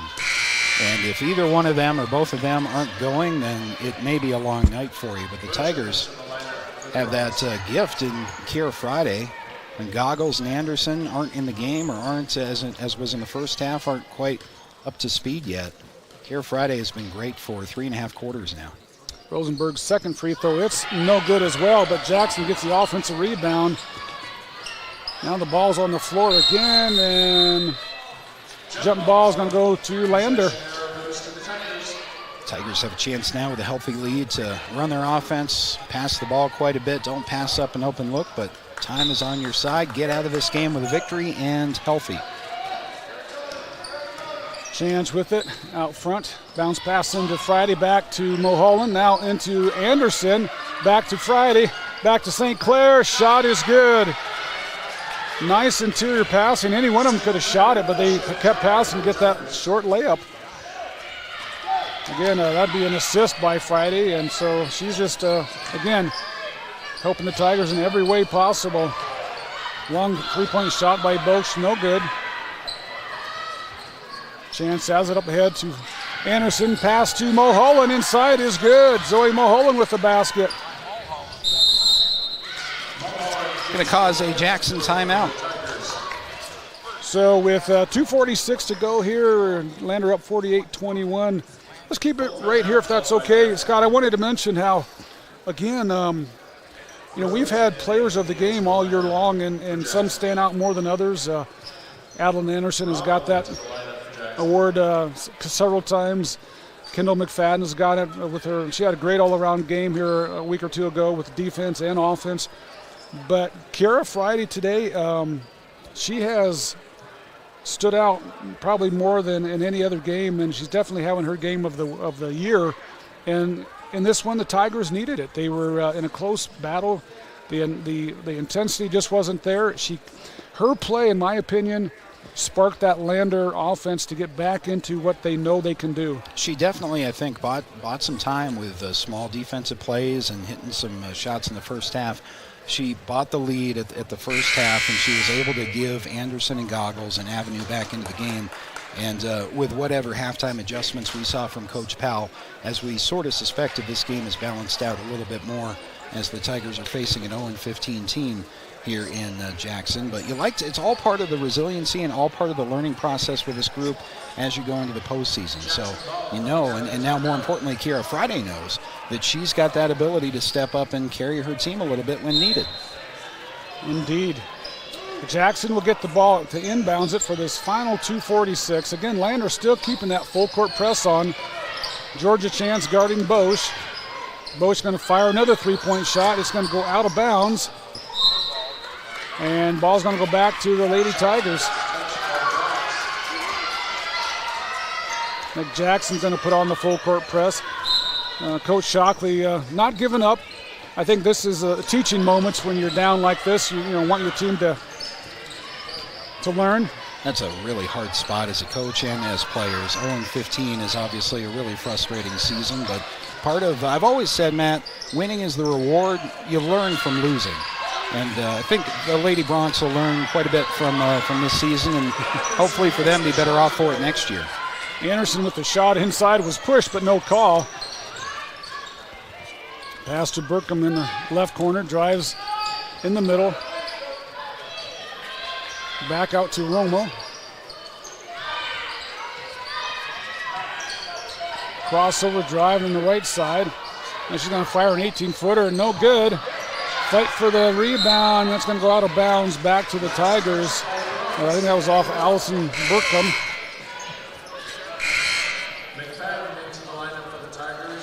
Not the most complete game for the Lady Tigers, but they sure showed up here in the second half. Pulled away like we thought they might from the beginning. But again, overcoming that adversity, it's all knowledge that you can put in the bank toward the end of the season. Kara Lincoln with the ball. Lost it momentarily, gets it back. Inside pass to Kiara Friday. Turnaround shot is good. And there is Friday. That was a really hard angle, too. She got her body in the right position and put it perfectly off the glass. She was really good at posting up and doing that inside like that, where she backs the defender off and then turns and shoots that shot and basically has the position she needs. And that's really hard to teach somebody if they don't kind of naturally have it in their brain, and they don't like to practice it, so they don't get better at it, and it doesn't show up in games. Kiara Friday has no such reservation. She's played today like she's out there at 6'2" or 6'3". Zoe Bosch was fouled on the drive by Kara Lincoln, so she's at the free throw line and hits the first one. and give Jackson credit. They have not quit. They've played hard. They're just, that's just kind of one of those seasons where just things aren't going your way. Now, got a sub in for the Tigers, and looks like the ball's going to go out of bounds. I think that's a great point, Matt. We've got this Lady Bronx team. They're down by 30. There's less than 90 seconds left in the game, and they're still fighting for every inch. It's like Shoyo Ferris, a sophomore, she's in the game. And we got Rounds is in the game.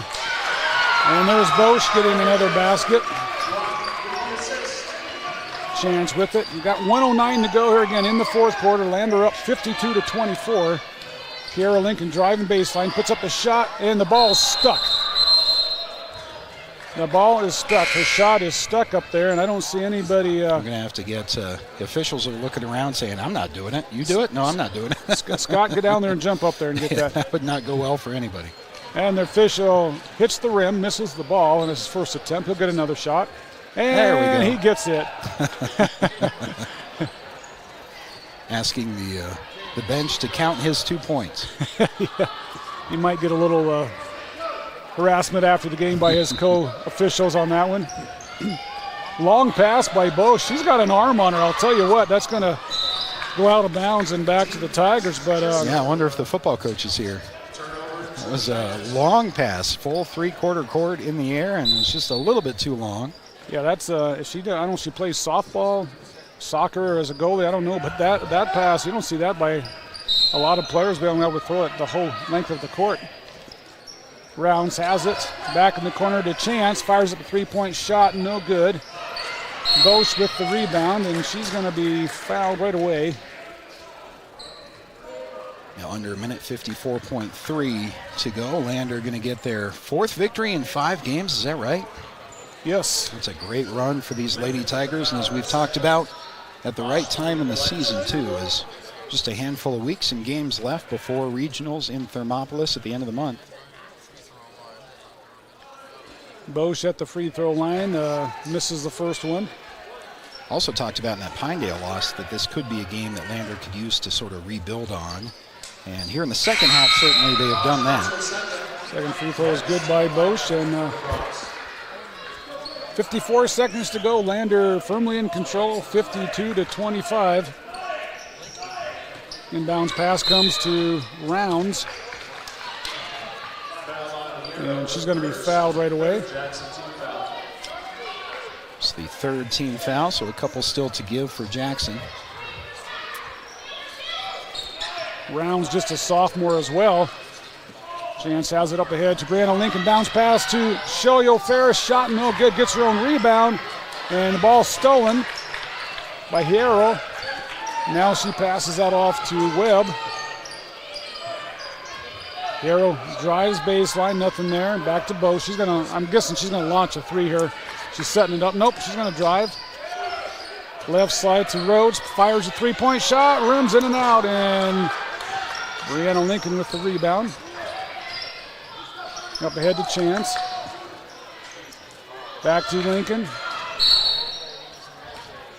They're going to what? It's a really interesting offensive foul call there. Not a whole lot of contact at all. Well, nobody really leaning in. The referee called it like she threw her elbow. She didn't do anything. It was well, we may have had a tough angle on her left elbow, but it didn't look like a whole lot to me. So Jackson gets the ball back. Rhodes with it. Driving the left side, and the ball's going to go out of bounds off of her leg. Excuse me, that was Rhodes. 9.9 remaining. Well, and Brianna Lincoln is, she threw an elbow there. That one I saw. Yeah, and that was a frustration foul. Yeah, it looked like it. But again, give credit to Jackson. They're playing all the way to the end of the game. 7 seconds to go. Bosch trying to find somebody. That's 5. Timeout before. So Coach Shockley's going to call a timeout with 7 seconds to go. Lander up 52-25. He's going to call a play here. Timeout called by Jackson. Well, it's a really tough spot for the girls on the team as well as the coaching staff. This will be 0-16 now for the Lady Bronx. But Well, and they're in that tough 4A league as well. You know, that Jackson has kind of gone back and forth as far as they've been in 3A, then they'll move them to 4A, and so it's tough. You know, 3A, although is not a lot less tougher. I mean, there's a lot of good quality teams in 3A as well. And then coming up after this game, we have the boys immediately following this, and the Jackson boys have got 3 or 4 players that are all like 6'8", 6'6", and watching them. Yeah, Coach Mullen saying the biggest team in the state, he thinks. Yeah. They took care of Riverton pretty handily earlier in their season. Bosch will inbounds it. Calls the play. Lander defending. Finally gets it into Bertram. Puts up the shot. No good. Rebound comes down to Kiara Lincoln. She's hit in the eye. And that's going to be the end of this game. Scrappy game and a tough win for the Tigers, but they will take it. Final score here, 52-25. We're going to take a timeout here and come back with our Bailey's Tire and Auto postgame show, as well as the Justice Jacobs State Farm Player of the Game, and I think we know who that's going to be. But we'll take these timeouts and be back after this. How many letters? 5 letters. Just think about, what am I doing right now? Smile.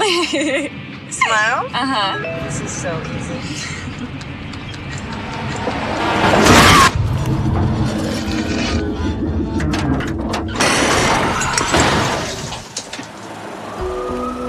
Nobody likes to be stopped by the police, but if I'd seen her texting while driving and given her a ticket, it just might have saved her life. This is Maven, award-winning optics for the adventurous.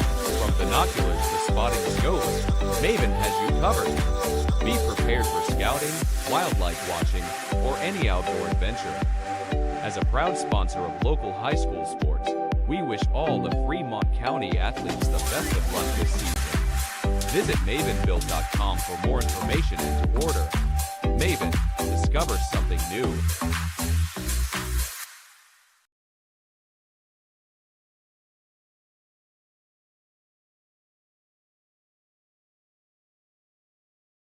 Tires, and more tires. Bailey Tire and Auto Service offers a huge selection, great prices, and fantastic service. Oh, yeah. Hi, this is Haley. With over 13,000 tires to choose, Bailey has tires for your ATV, farm implement, car, truck, trailer, semi, lawnmower, wheelbarrow, you name it. If it has a tire, Bailey Tire and Auto Service can fix it or replace it. Bailey Tire and Auto Service is your one-stop complete tire and service shop. Just remember, with Bailey's, there's no tricks, just tires. Central Bank and Trust is a local bank that is focused on technology and convenience. We have a simpler online mortgage application process. You can use your computer or mobile device to upload required documents and sign them online. We have a variety of personal and business banking services. Stop in or visit centralbanktrust.com. We live here. We work here.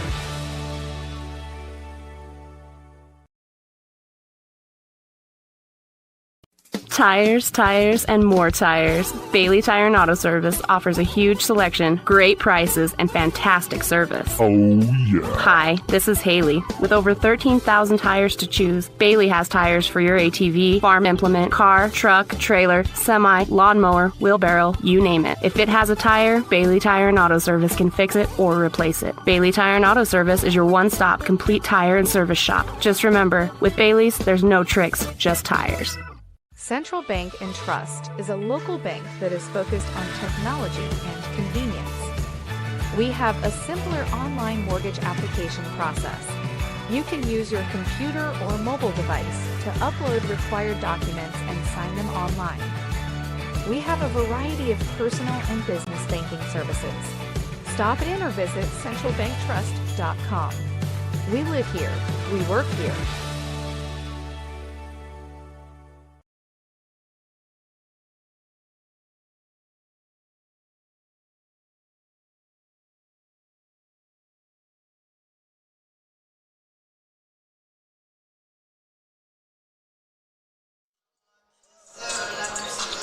Back here at the end of the Lander Tigers win over the Lady Broncs, 52-25. Slow start, Scott, for the Lady Tigers, but they came back. They outscored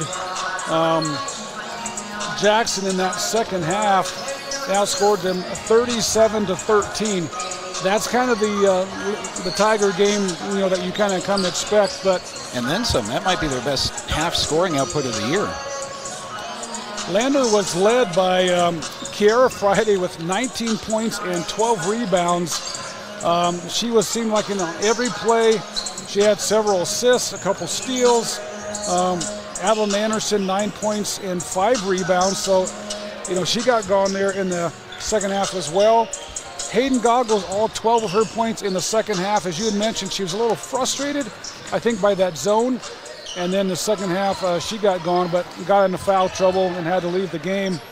Sandra St. Clair ended up with 8 points and 3 rebounds. And some players that you don't always get to hear a lot about, but it's very important. And this was Kendall McFadden, again, guarding their Jackson's best player. She ends up with 3 steals, a couple rebounds, a couple points. And Zoe Mulholland. Zoe, she only had 2 points, but she had 4 rebounds. And again, those rebounds that these guys are getting, they stop momentum, they stop the offense. So Zoe does a great job of blocking out and was able to stop Jackson from really staying in this game. So, it was a slow start, but in the end, everybody contributed. Kiara Friday definitely leading the way in this one, and that can be nothing but confidence for her going forward. Yeah, her stepping up and standing out like she did on the score sheet. You just don't expect that on a team with the likes of Goggles and Anderson. But as we mentioned during the broadcast, to have her able to do that and fill gaps throughout the game when somebody has to sit on the bench or when somebody's just not hitting their shot, that's kind of how it was in the first half. And Kiara Friday was probably, first quarter to fourth, the most consistent player that Lander had. Goggles, I thought, still a pretty good game in the first half, despite not scoring any points until the second half. She may have been a little bit frustrated there toward the end, but she also is a player who plays, I think, pretty well frustrated too. So the win that you wanted, the final score that we probably were expecting thereabouts, just not how we thought we'd get there, with Jackson trailing by only 3 at halftime. But it's all about staying calm, staying with your offense, keeping the pressure up on defense, and putting away teams. It's all part of becoming from an above average to a really good program. And as good as Kiara Friday played in the first half, she had 5.7 rebounds in the first half. The second half, she ended up with 14 points and 5 more rebounds and had a couple assists and some steals. So she led the way for Lander. Jackson was led by Zoe Bosch, their point guard, with 11 points. And then they had several players, Lucy Webb with 4, Allison Burcham with 3, and Melanie Hara with 2.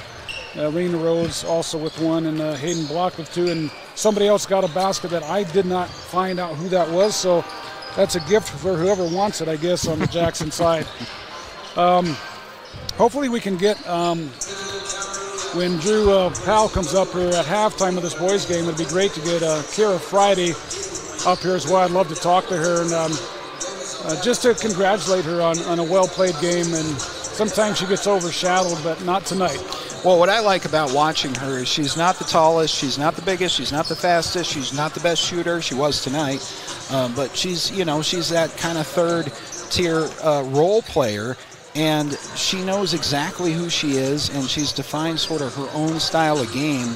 And watching her, body position on the rebounds, she had a great steal at about half court to force a turnover. She is such a pain for the other team down low next to Adeline Anderson that I just love her basketball instinct. She's a lot of fun to watch. And every once in a while, when you're that, frankly, well-rounded of a player, you're going to have a breakout game. And it was Kiara Friday's night tonight. Yes, it was. Well, we better switch over to the boys' contest. They're going to be starting here in just a couple of minutes. A real quick rundown. Jackson comes into this with a 2-2 conference record and an 8-9 overall record. Again, they're in the 4A division. They have won 5 in a row. On Saturday, they defeated Kelly Walsh 67-45. As we mentioned earlier, they're probably the tallest team in the state. They remind me of a team that Torrington had a number of years ago with a couple of 6'8" players, 6'6". I think they had a 6'6" starting point guard who went on to play at the University of Wyoming as well. Lander comes into this with a 3-3 conference record and overall 5-13. The record is, they've lost 2 games by the same score, 52-51, back-to-back. I've never seen that in... No, I haven't either. And so they're a team that's going to give you their best every night. And I think, they defeated Pinedale, who was rated 4th in the state on Saturday, 70-68. And if Jackson takes Lander lightly in this game, they're going to be in for quite a game. I think this has a potential to be a really, really good matchup. I think it's an interesting matchup no matter what. Lander's coming off their biggest win of the season against Pinedale at home on Saturday, and you mentioned Jackson has won 5 games in a row. Jackson was also a slow starting team. Jackson's going to have the height advantage to the extent, it matters with Lander's outside motion that they like to run offensively. So this is a game where I think whoever can establish the rebounding and body position on the boards, but who is going to be most efficient with their possessions? How many teams which team's going to be able to force the second chance and the third chance on offense, I think could well make the difference in this game. But this, on paper, with these storylines coming in, is just about as interesting a game as you could hope for. Yes, indeed. Jackson, one of the top rebounding teams in the state, and also one of the top teams as far as blocks, which makes sense. Yeah, with the height that they have down low, I think Coach Powell said you're looking at a backcourt of 6'8", 6'6", 6'6", 6'4", somewhere in there. So it's going to be interesting. This is one of the tallest teams in the state that Lander's going to have to battle tonight. And they're very athletic. Their pregame, they were dunking it pretty easily as well. We're going to get a second national anthem before the boys' game here, Matt. So, yes, let's go ahead. We're going to just stay right here as we'll see if somebody's going to play or sing the national anthem. They're going to play it.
We will give you the starting lineup for Lander. It's going to be number 1, Peyton Bell, who has really come on strong lately, scoring and defense. He's been fun to watch. Also number 2, Parker Sixby. Number 4, Talon Whelan. Looks like also number 15, Bennett Washburn, and that rounds out the starting 5 for the Lander Tigers. I think it's going to come down, like you mentioned, who's going to execute, and I think Lander may have a quickness advantage. I don't have time. I wish I had time to play the interview I had with Coach Mullins before the game, but he mentioned that their height is a factor, and they just have to. Lander's got to do a good job of blocking out and not letting them have a bunch of second chance opportunities. And doing, I think, what they did a good job of against Pinedale last weekend is streaking in for those defensive rebounds. If you're not going to be able to win rebounding on the blocks, your guards can't be shooting and fading back, to play defense in anticipation of the shot going in. You got to follow your shot and be aggressive and anticipatory for where the ball's going to go. It's basketball, so a height advantage for Jackson here is a significant advantage, and Lander's just got to find a way to play around it. It's like watching a college game here. Jackson going to be, their starters are the point guard is Seb Bruner, who is averaging over 15 points a game. He's the shortest one out there. Number 1, 23, Mason Borchardt. Number 24, Gavin Keelan. Number 21, Andrew Hanna. And number 5, AJ Fowler. That is the starters for Jackson. Same refereeing crew as the first game, so it should be a little consistent in that regard. Getting going here about 20 minutes early, which we commuters back over Togety tonight do appreciate. Jackson will be going left to right, Lander right to left. And the pass, the inbounds, tip is stolen by Peyton Bell. Clever play by Bell again. He's quick and sneaky. He was against Pinedale. He was unafraid of streaking in there for rebounds, too. Maybe more of that tonight. Inbounds pass is tipped. Washburn has it inside. Going to throw it back out to Bell. Back to Whelan. Drives in the lane, puts up the runner. It's no good. Rebound comes down to Keelan. Up ahead, and we got a travel by, that's going to be Andrew Hanna. I think his eyes got a little bit big as he turned around, looked at the basket. I guarantee you, Scott, these Jackson players want to dunk it. Yeah, if you can dunk, and I don't know what that's like, but if you're one of those players that can, that's definitely something you're looking to do. Crowd loves it. I always loved it when I could dunk on those 7-foot baskets myself. Wheeling back out front. He loses the ball. St. Clair gets it back. And now it's going to be tipped out of bounds.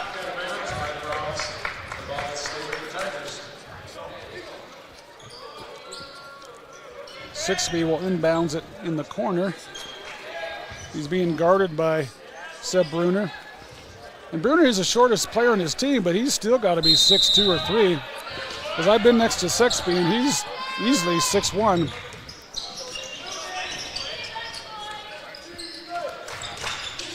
Pass out to Sixby, back to Whelan. Back to St. Clair. Drives in, puts up the shot. No good. Jackson making Lander adjust their shots, you can tell. They got to be as efficient as possible on those possessions, and Lander 0 for 2 now. Lander with the 2-3 zone. Bruner drives in the middle, back out to Keelan. Back to Bruner, puts up the short runner, shot, no good, but there for the offensive rebound is number 24, Keelan. That shot was no good. And Lander comes down with the rebound. Peyton Bell had it, now dishes off to Whelan for a three-point shot, no good. Rebound comes down to Hanna. Jackson back on offense.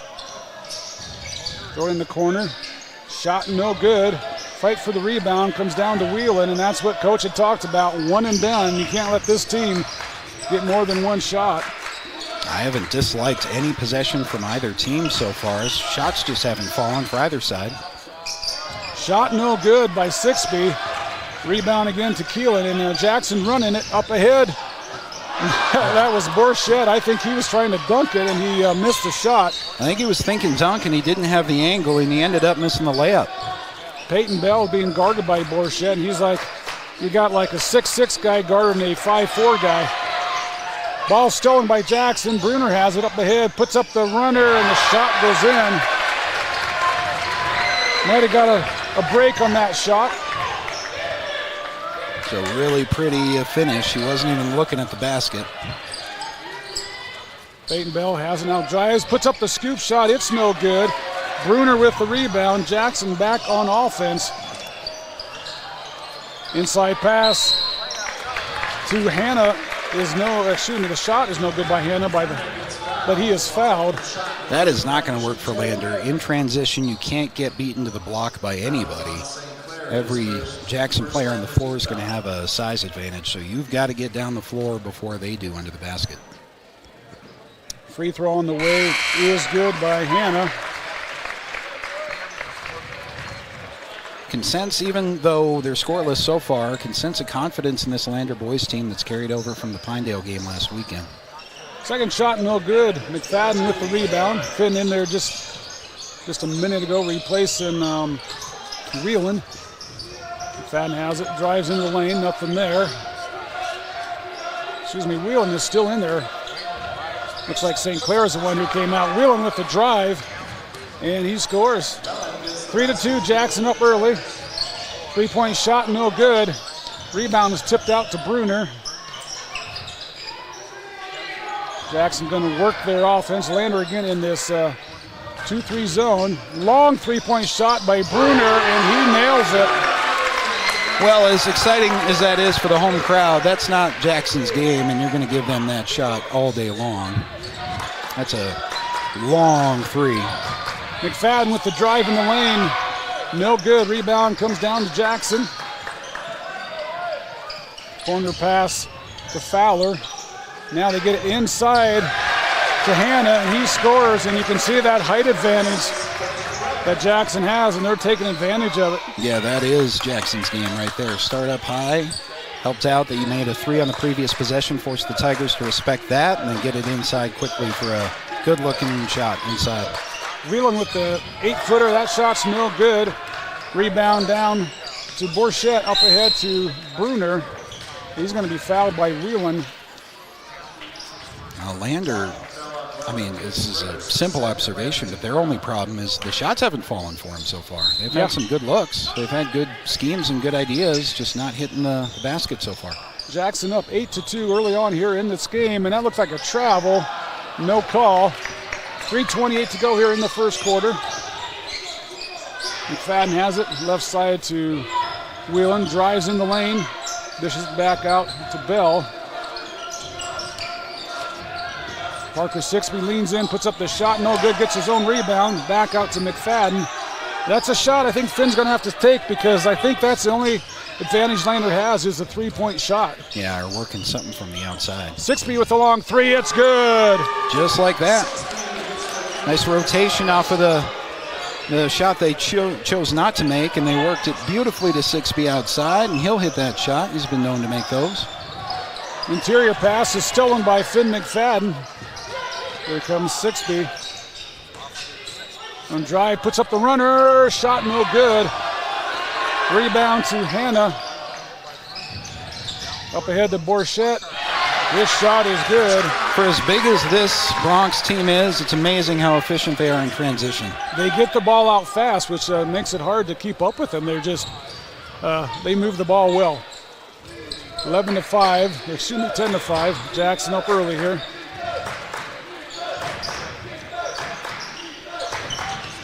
Whalen puts up the shot. They're going to call a foul on the floor. That's going to be on Keelan. Peyton Bell under the basket doing the inbounding after the foul. And keep that in mind, Peyton's 5'4", and he's got a forest of white jerseys in front of him as he tries to do his typical inbound duties here.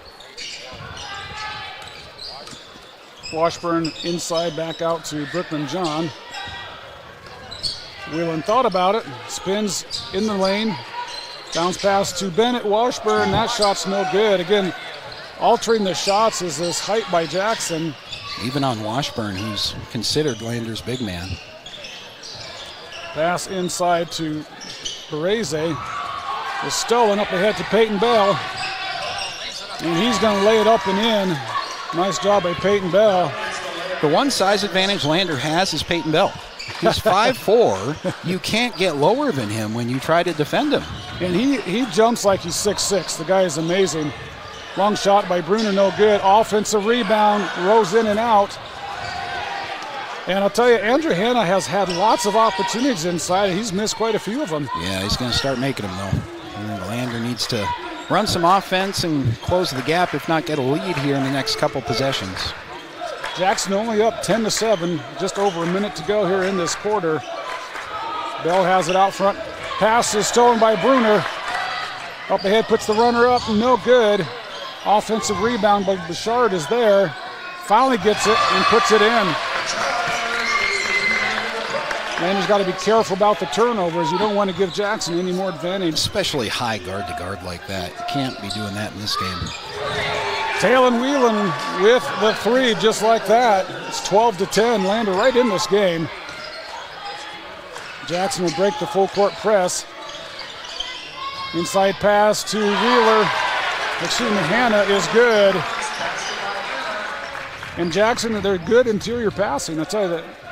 Every one of them is passing the I ball. think Lander has to find some way to get hands and feet going there in the lane and make those entry passes in transition a little bit more challenging. Easier said than done. Whelan's going to fire another three-point shot, and it's good. Taylon Whelan is on fire here early. 2 3-pointers. Bruner with the running three, and it's no good. And after one quarter, Jackson is only up in this game 14-13, and Lander coming on strong. And again, I said, Scott, they may have to start hitting some of those threes, and Taylon must have heard me. Yeah, he hit a couple down the stretch there. That just to keep the Tigers in the game. Again, I think you want to find a way to, in transition, it's such a hard team to defend, this Jackson team, they're all above 6 feet on the floor, and they're as quick in transition as any team that we've played this year. So easier said than done, but be aware of your passing lanes as you're in transition on the defensive end, and get your arms and feet going and disrupt a little bit down there, because they're a great passing team. On the other side, when Lander has the ball, can't rely on threes all night. Got to find some mid-range stuff and work what you can with your offense, and just good passing. But that was, I think, Matt, a really entertaining first quarter of this one. Kind of what we thought. It would be close. And Jackson's big and they're fast. And Lander is equally as fast, and they're really confident after a win last weekend. Both teams doing, like you said, what we thought they would. Jackson with the advantage inside, taking advantage of that, and Lander with the hitting some threes. And so only a 1-point game going into this second quarter, and I think it's going to be fun to watch. Jackson will get the first possession. Outside to Bruner. Passes it off. Long shot by Keelan, and he hits the three. And when the tall guys are hitting the threes, you got to really be careful. It's never a good thing. They're all tall guys, though, on Jackson's side. Peyton Bell has it, drives in the lane, pivots, puts up the shot, and he's going to be blocked but fouled at the same time. And that's a good drive by Bell. You can't be afraid to drive. I mean, his shot was blocked, but they found him with the body. And again, he's at 5'4", he's hard to defend. He's got the mentality of a 6'3" player. He's got the mentality of a forward, the skill set of a point guard. And I think, since he's taking control of this offense as the point guard, I think you might be able to mark as the turnaround point for Lander about 3 weeks ago.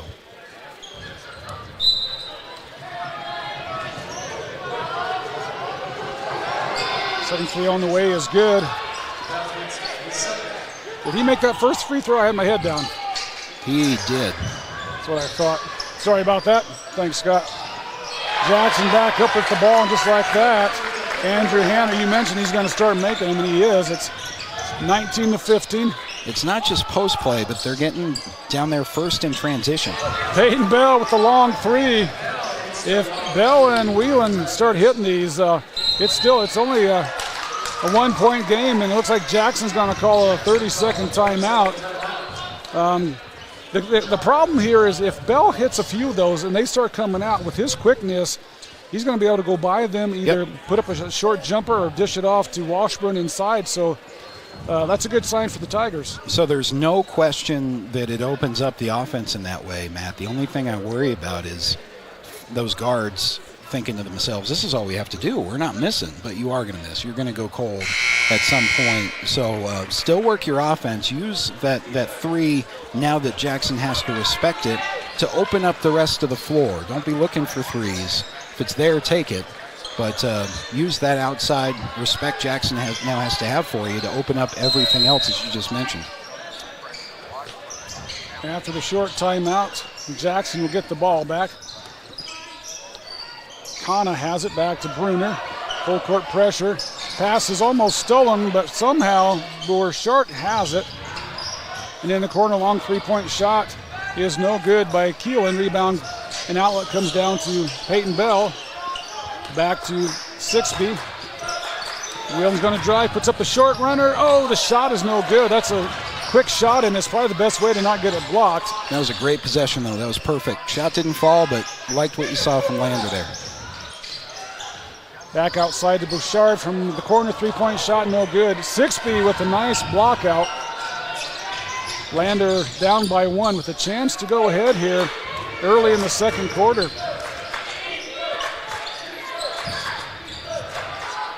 Now a pass is tipped and stolen by Hannah. In the corner to Kana. Back to Hannah. Pass is stolen by Sixby. Back to Peyton Bell. Fires a three-point shot. No good. He was too open. Too open, yep. And that's the problem you get into when you're that open. You think too much about it. Bouchard has it, drives in, puts up the shot, and he's going to be fouled in a scary fall there. Yeah, he went down a ways. He was driving in hard, went up to about rim level. Looks like he's all right. Landed kind of awkward, so yeah, hopefully he's okay. You hate to see anybody, you get up in the air that high, you don't want to be undercut and get hurt. It's bad all around. Your ankle, your wrist, landing on somebody else, your teammate or somebody else. Free throw is no good. And you know you're getting old when it hurts just to watch it. Can't believe I used to do this.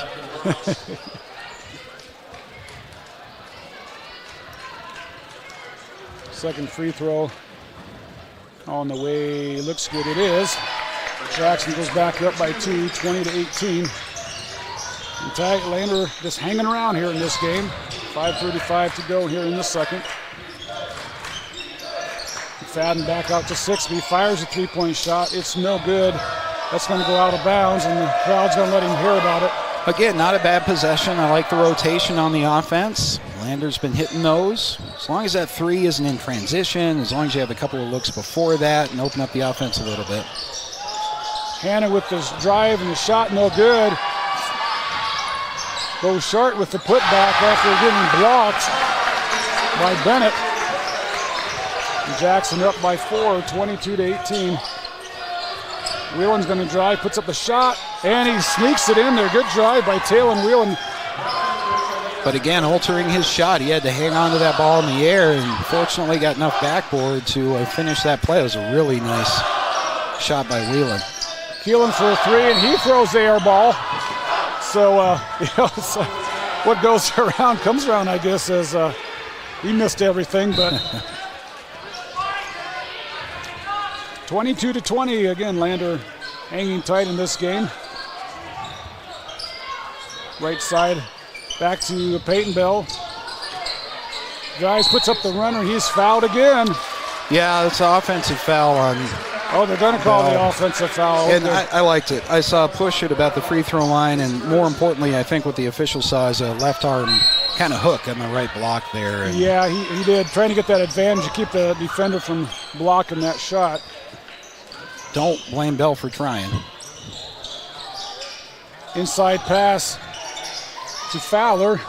Back out to Bruner. Back to Keelan for another three-point shot, and he hits that one. I wonder how this team has a 9-8 record, watching them play against a really polished Lander team right now. Short shot, no good by Sixby. Ball stolen away. Bell has it inside to Washburn. Back to Whelan in the corner for three. No good.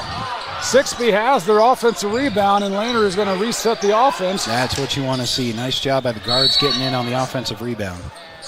And they're going to call a foul here on... Tigers looking as good as I think they've looked all game, just in the set offense. Inbounds pass to Washburn. Again, Jackson up 25-20. McFadden loses the ball, and it's stolen by Bouchard. Again, drive up ahead, and Sixby comes from behind and knocks that out of bounds.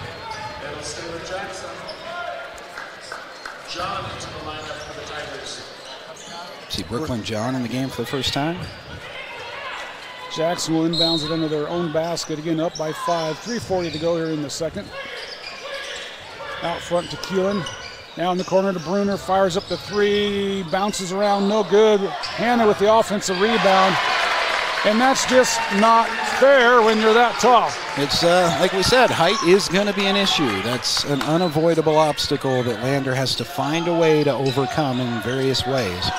You can't coach height, so it's tough to get away from that. Three-point shot is no good, and Peyton Bell runs it down, but he's out of bounds. Ball will go back to Jackson. This is the problem with falling in love with a three. It's great if it goes in, but if it doesn't, usually a long rebound. Long rebounds are going to benefit a team like Jackson that's taller. So I think you shoot it if it's open, but don't fall in love with a three. Things can get away with you really quickly against this team. Cody Moffitt in the game now for Peyton Bell. There's another three-point shot, no good. It's run down by Hannah. Now turnaround jump shot is good by Bouchard. Jackson, Lander's got to be careful here as Jackson's now up with a 9-point lead. Sixby has it. Nothing in the lane. Brooklyn John drives to the basket and he's fouled. You know, interesting, Scott, most every time Lander has driven to the basket, they've gotten a foul. The lanes are there. You're going to have to put up a difficult contested shot, and you're probably going to get some contact. But none of these Tigers are afraid of that either. So, that has been there.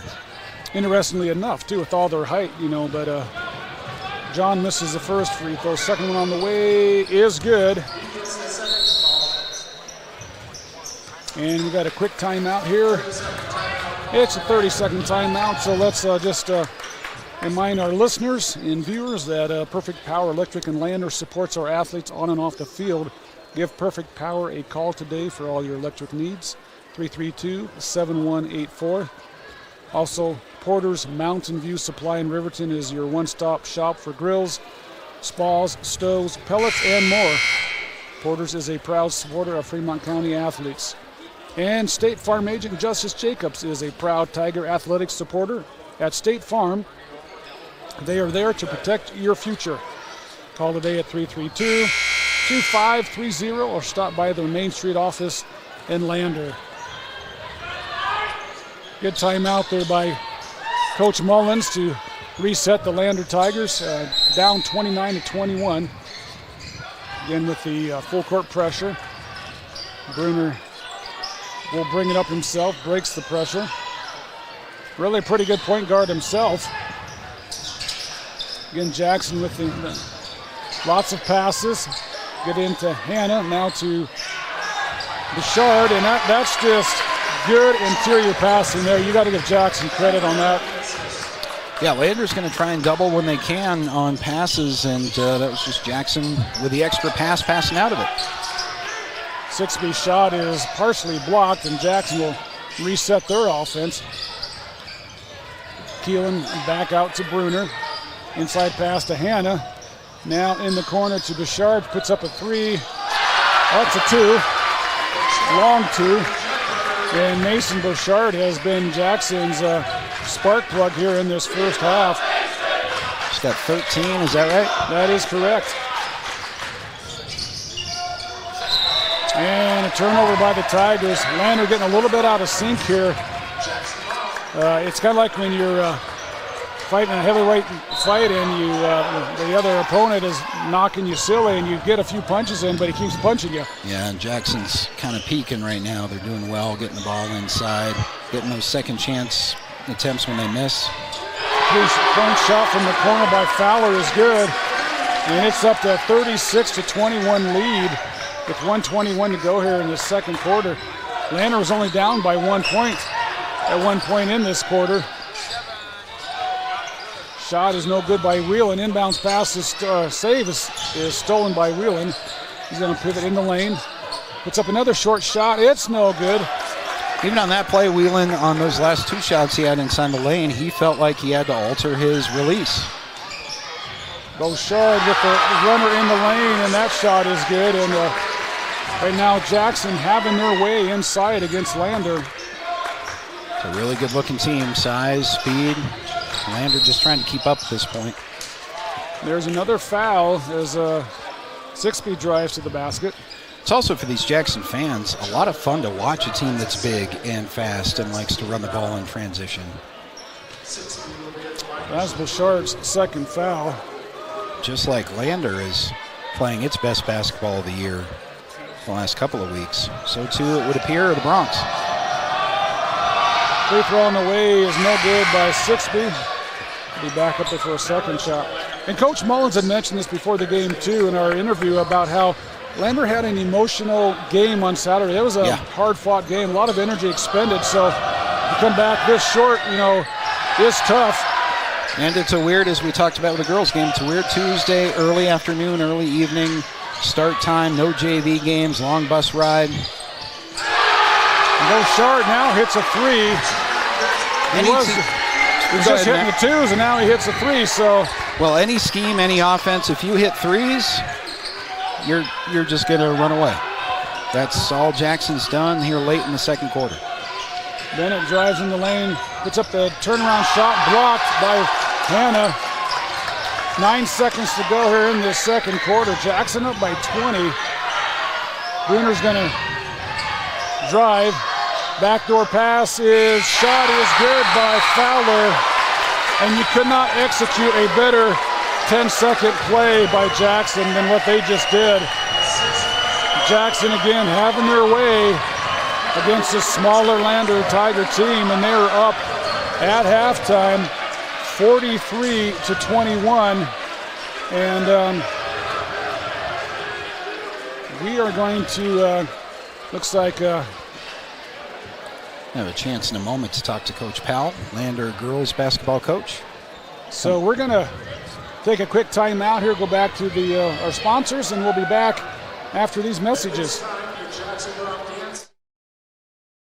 County 10 is your Fremont County news leader. We're everywhere, on the web, mobile, social, and on your radio dial, with all the news you need to feel connected.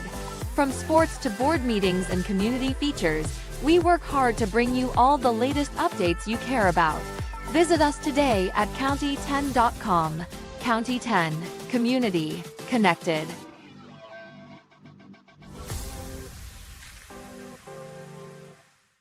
Make your home improvement projects a breeze with Sutherland's, your home improvement experts. Always the right products at the right price. For every project, every day. You can shop and pay online at Sutherlands.com, and we'll get it ready for easy in-store pickup. With the tools and the know-how, you can count on Sutherlands for any job. With over 30,000 items in stock, make your first stop at Sutherland's Home Improvement in Casper and Riverton.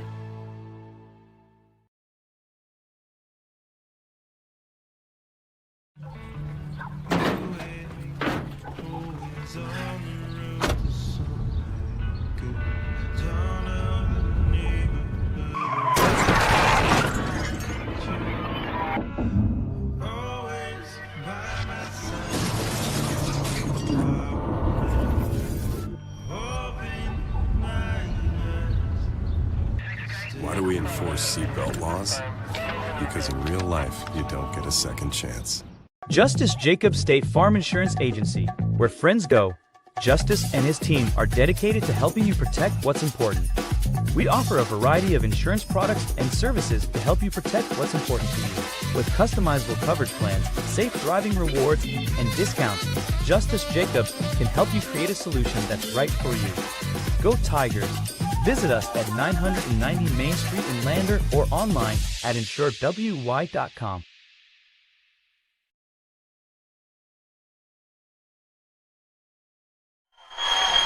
Matt Myers back here at halftime with Scott Fuller.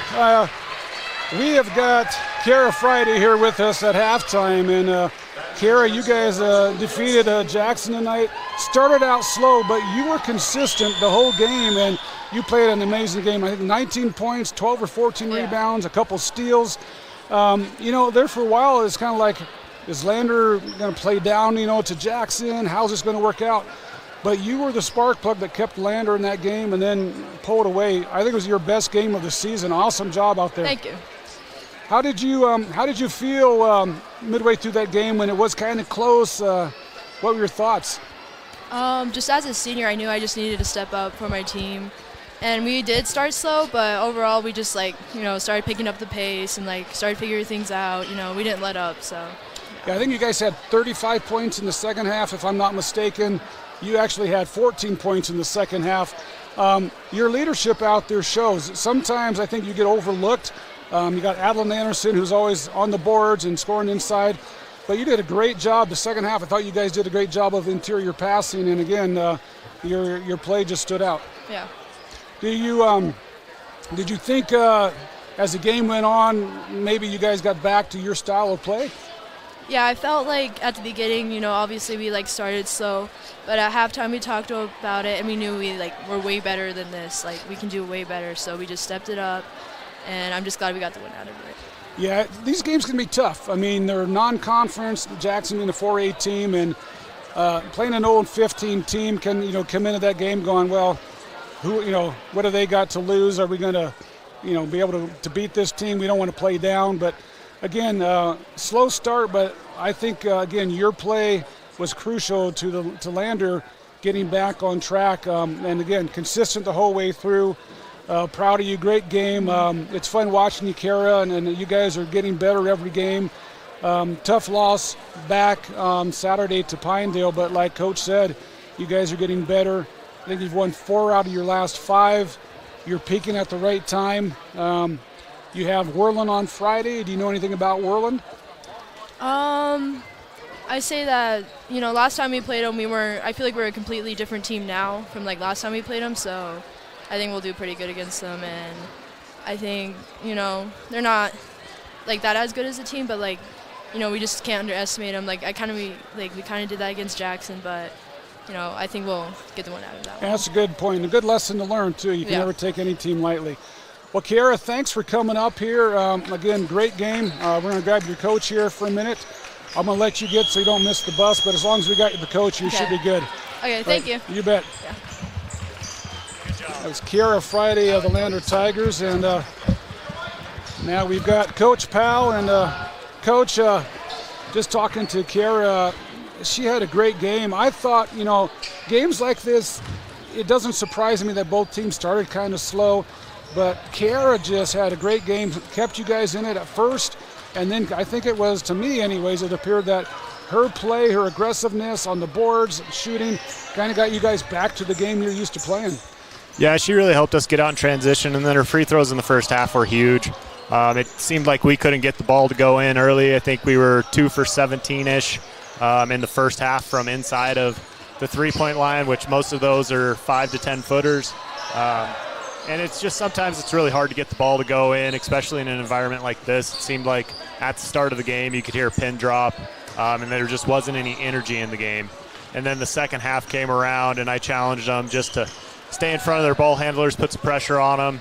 And then our bench really got into it that second half and really livened up the atmosphere. I know you guys had scored, I think it was 35 points in the second half. I don't remember exactly how many you outscored Lander by in that game, but it was substantial. A close game at first. They had the lead at one point. You could see their bench was getting excited. But again, every time it seemed like they would make a little run, there's Kiara getting a rebound, getting the ball to the other players. And then at halftime, did you make adjustments to their zone? What happened there? Because it seemed like you had better interior passing as well. Yeah, we talked about how we needed to hit the high post in the short corner. I don't think we hit the short corner near as much as we should have. And then we talked about, after the first quarter, not trying to live from the three-point line. We needed to get the ball inside, and that really kind of jump-started it. It seemed like every single time we would start to get a box out and they would have a long rebound there early, and we started solidifying a couple of those a little bit more later. And then we just started running in transition.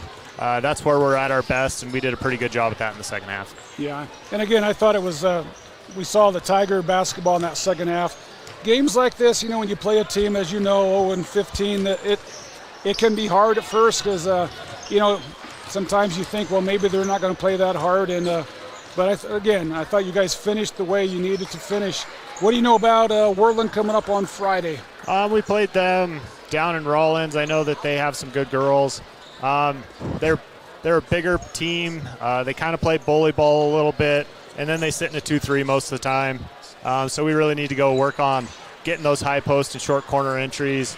We struggled against Worland the first time we played them in the first half, and then made some second half adjustments, and it went a lot better. But it really just comes down to, as long as we play our style of basketball, we'll put ourselves in a good spot. Sounds good. Coach, thanks for coming up. Again, good game. Good luck on Friday, and have a safe ride home. All right, thank you. You bet. Drew Powell, coach of the Lady Tigers, sharing his thoughts on that game. It was a slow start, but again, made some adjustments at halftime, and Lander pulled away. And our player of the game, Kara Friday, fun to watch her. She's a quiet player, unselfish player, as well as most of these Lady Tigers are. They, you'll see them all passing the ball. They don't care who scores it from what I've seen, and that's what makes a team even better, is that unselfish play. Yeah, and as we mentioned earlier after the girls' game, when your top scorers aren't having their best night, and there she was to step up and really carry her team at the end of the first half, and then, as Coach said, they were able to pull away in the second. So a great comeback victory, you might call it, for the girls' team. They're going to be a lot of fun to watch on Friday, and then for the rest of the regular season. As we start the second half here, Matt, in the boys' game, they have some work to do.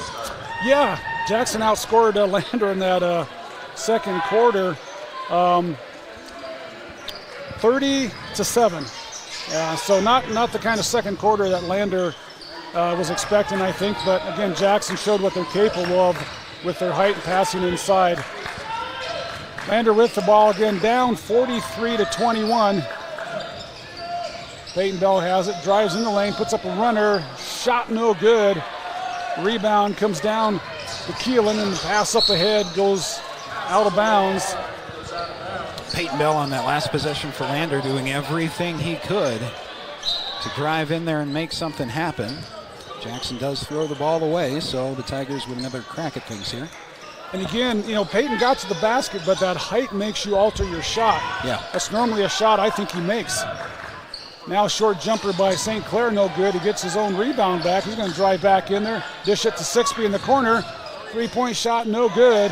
And Hannah comes down with the rebound to Jackson. Turnaround shot by Bouchard, and he scores. Mason Bouchard, the leading scorer for Jackson in this game so far. He's got double the point output of anybody else on the floor.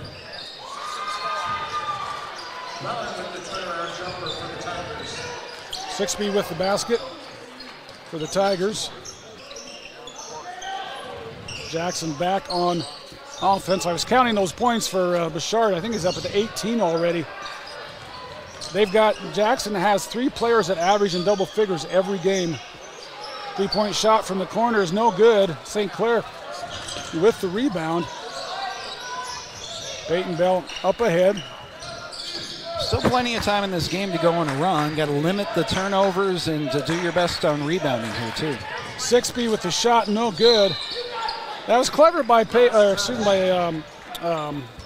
Parker Sixby, because he knew the blocker was going to be coming there, and he just kind of went off the opposite foot to get that shot in sooner than normal. It just went a little off, too hard off the backboard. Yeah, him and Bell are having to go in at that rim so hard and follow through so hard. You worry about them landing on the floor afterwards too.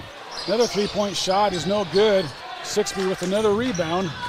Lander back on offense. Inside pass to St. Clair. Got the defender to go up in the air, but his shot is no good, and Bruner's going to come up ahead.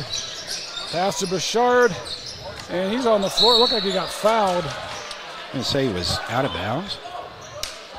They are. You're going to call it out of bounds. There was definitely a lot of contact. Could have been a foul. Break for the Tigers. 5:35 to go here in the third quarter. Lander needing a run any way they can get it.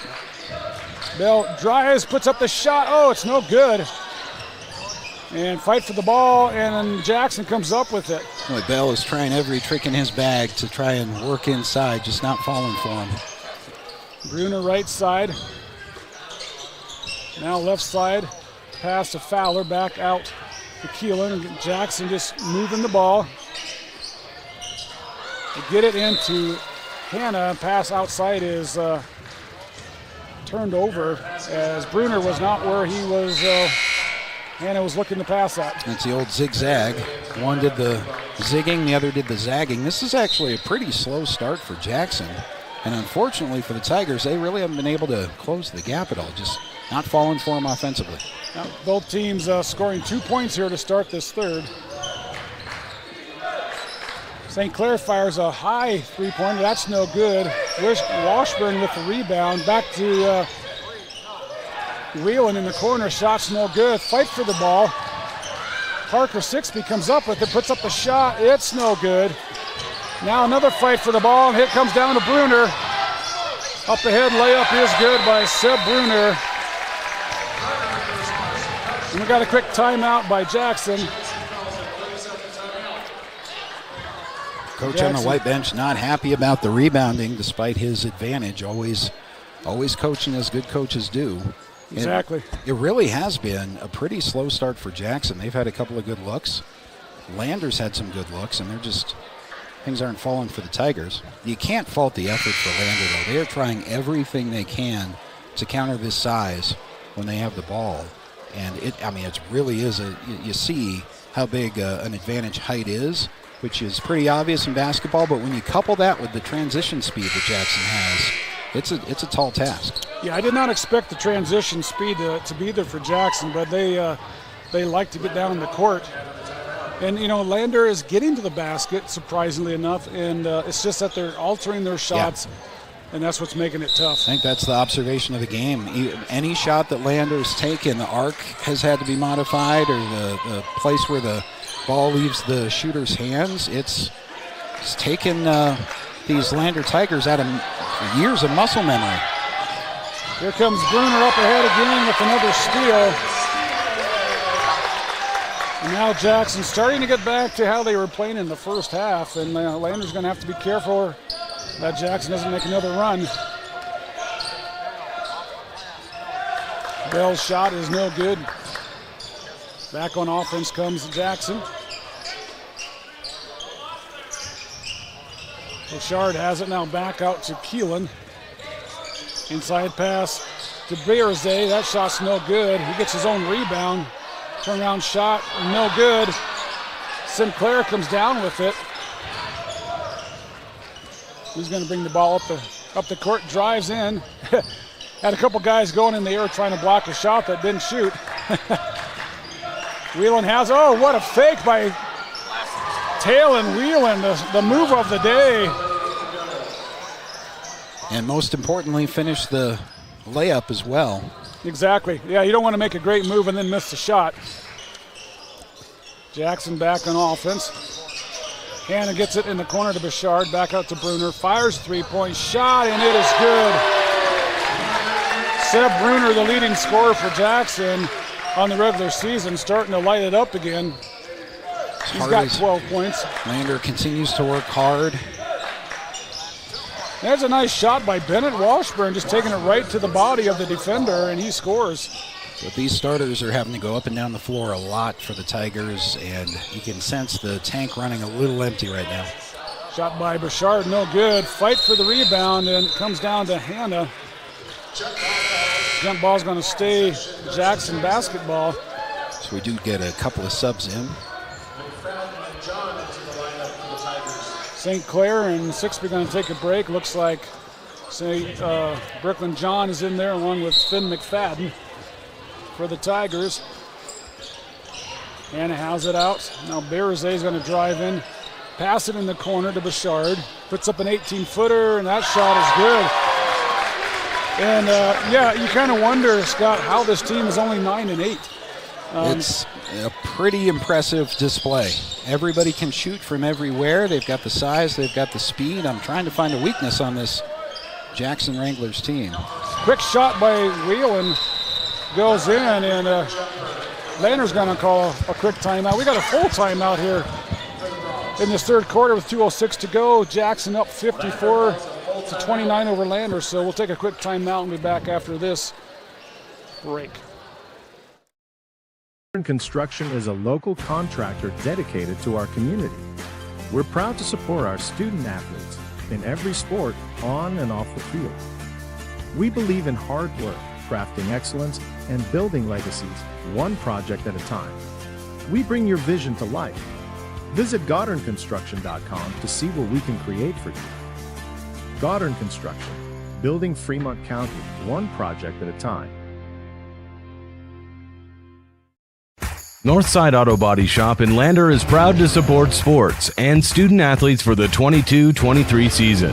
Northside Auto Body is a staple in the Lander community and is primarily engaged in automotive body, paint, and interior repair and maintenance. If you hit a deer or have a vehicle accident, Northside will get your repairs handled and accept all forms of insurance. Javi and the crew got you covered at Northside Auto Body Shop, 323 North 2nd Street, Lander. Back with Lander Tiger basketball as Jackson has it. Coming up the court. Bruner drives, gets it back out. Now the inside pass is tipped away. Brooklyn John gets the steal. Back out to Whelan.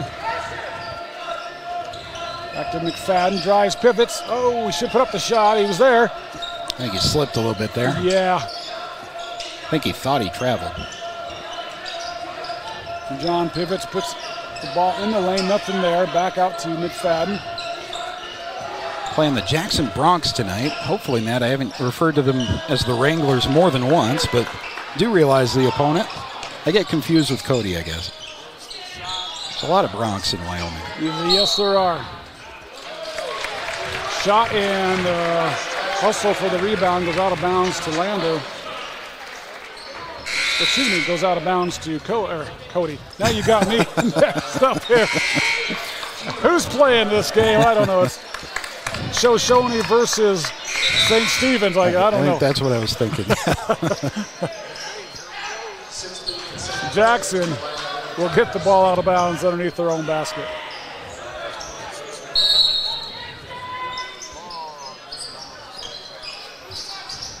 Inbound pass to Keelan, back out to Bruner. Lander still in that 2-3 zone.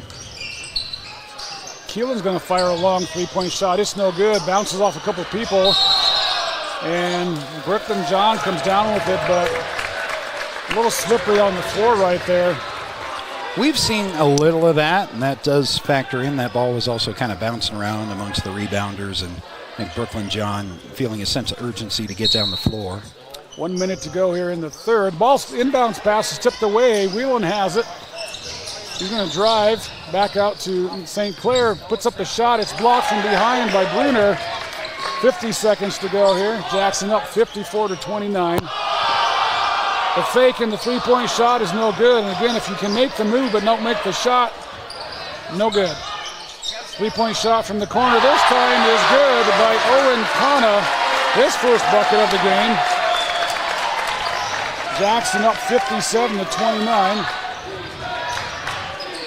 60's going to drive, pivots. Nice move by Parker Sixby. Just can't get the shot to fall. And gets Sixby on the rebound. Little unsportsmanship there by Bruner. I don't think the referee saw that. He threw the ball back to Sixby. Could have been called a technical foul there, but they play on. Jackson with the ball. Back out to Bruner.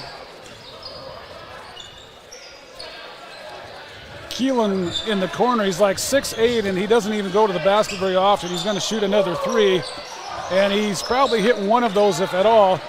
Brooklyn John fires a long three-point shot, almost went in. Wasn't that far off. So that is the end of the third quarter. Little excitement there at the end, a little tension. Jackson up in this one, 57-29. In full control of this game at this point, going into the final 8 minutes. And so Lander, this is all part of that adversity that you're going to face and you're going to need to tap into as you get into the postseason and regionals at the end of the month. Is, yeah, all right, we have fallen off the mountain after a high against Pinedale last Saturday. But you do your best to come back into the game. You continue to play sound defense. You continue to attack on offense and try to chip away at what's in front of you. You know, and this is going to be one of the tougher teams that Lander's going to see all season. What I've seen from Jackson tonight, again, they've won 5 games in a row, having beat most of the teams in the North Quadrant. I am very surprised that they are not one of the top 5 teams in 4A. Yeah. And 4A's, especially on the girls' side, but on the boys' side too, 4A's a little bit of a mess. It's kind of wide open. And this team is obviously playing good basketball. Sure are here tonight. They've won 5 games in a row. Watch out for the Jackson Bronx. This is an impressive team to watch. Lander will get the ball to start this 4th and final quarter. St. Clair has it out front. Now to Whelan, back to St. John's. Going to fire a 3-point shot, and it's good. A good start for Lander as Brooklyn John hits the 3. Jackson quickly back on offense. Kana has it now in the corner to Keelan. Drives baseline, nothing there. Back out to Bruner.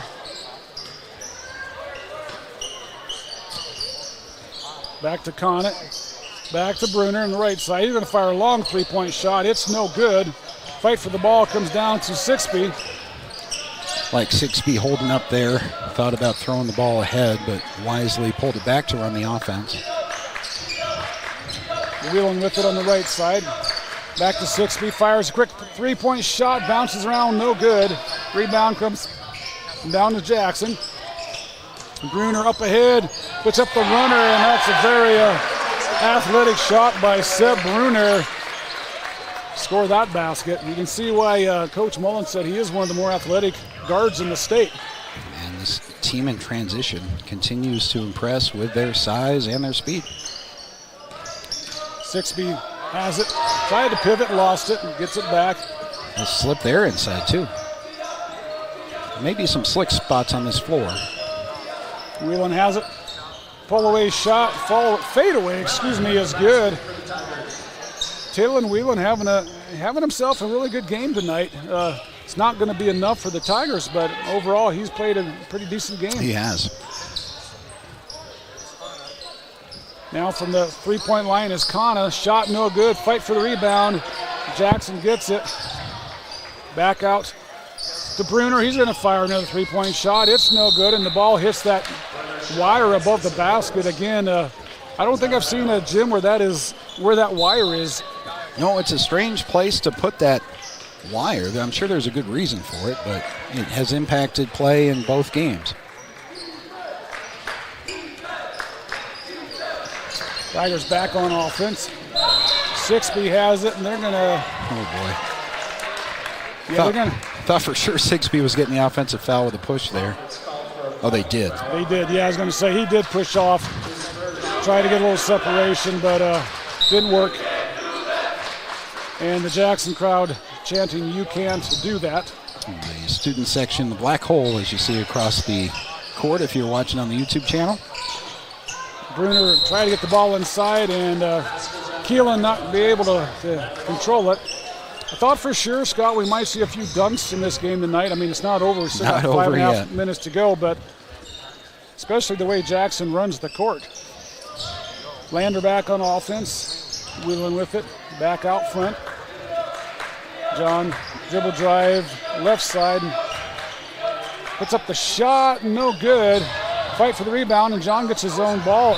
Gets the ball back, and he lost it. Yeah, it looked to me like he was fouled.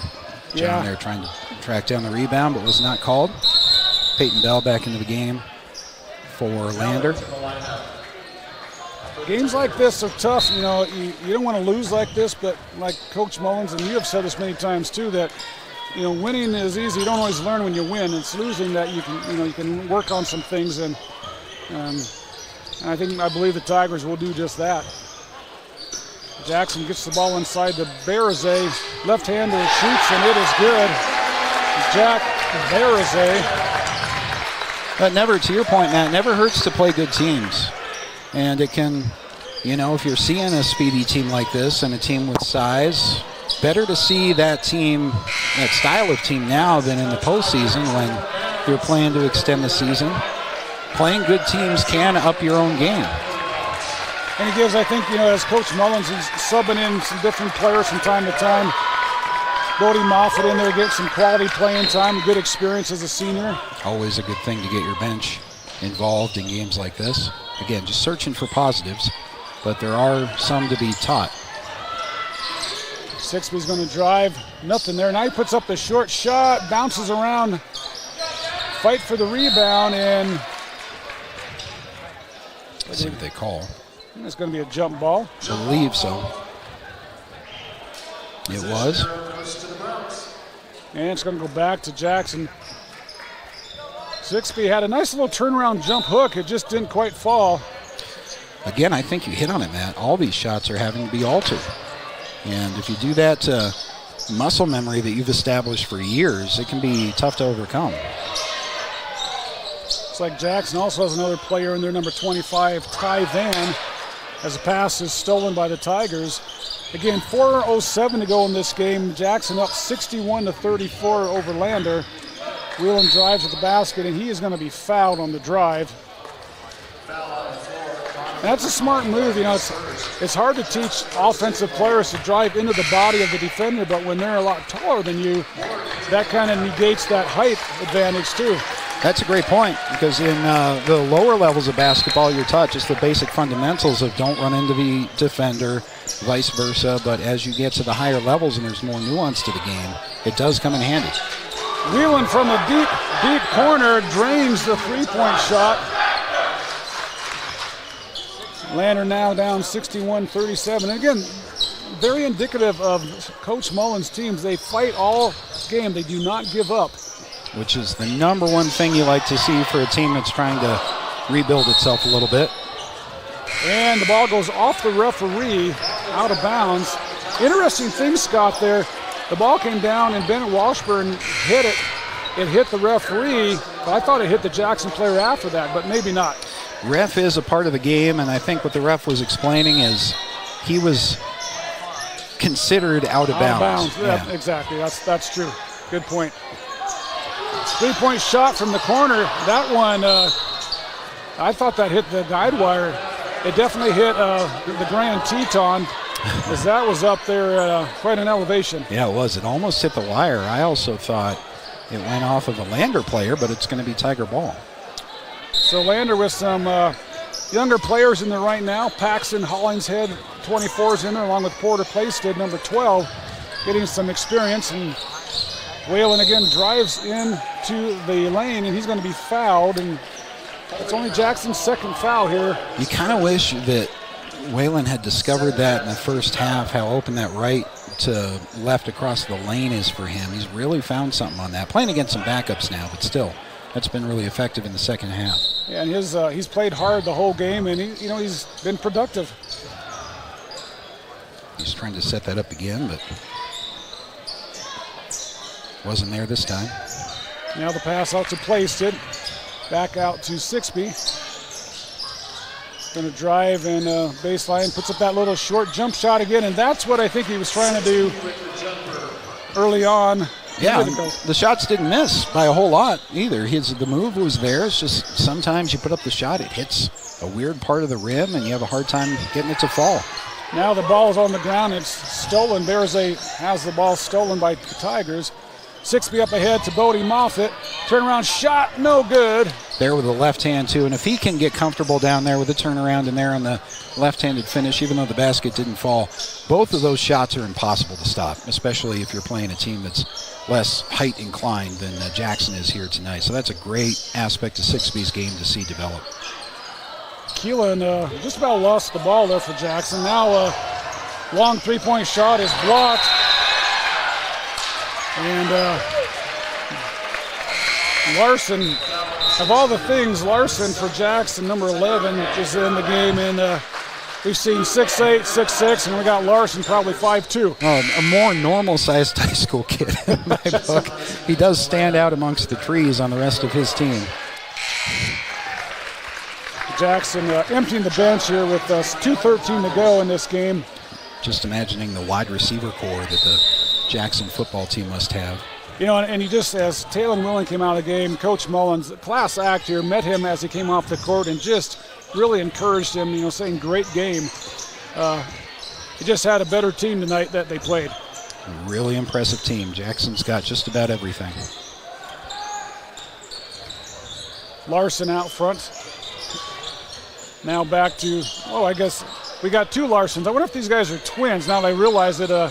They look like brothers. I'm not sure if that's true or not, but they do have a similar build.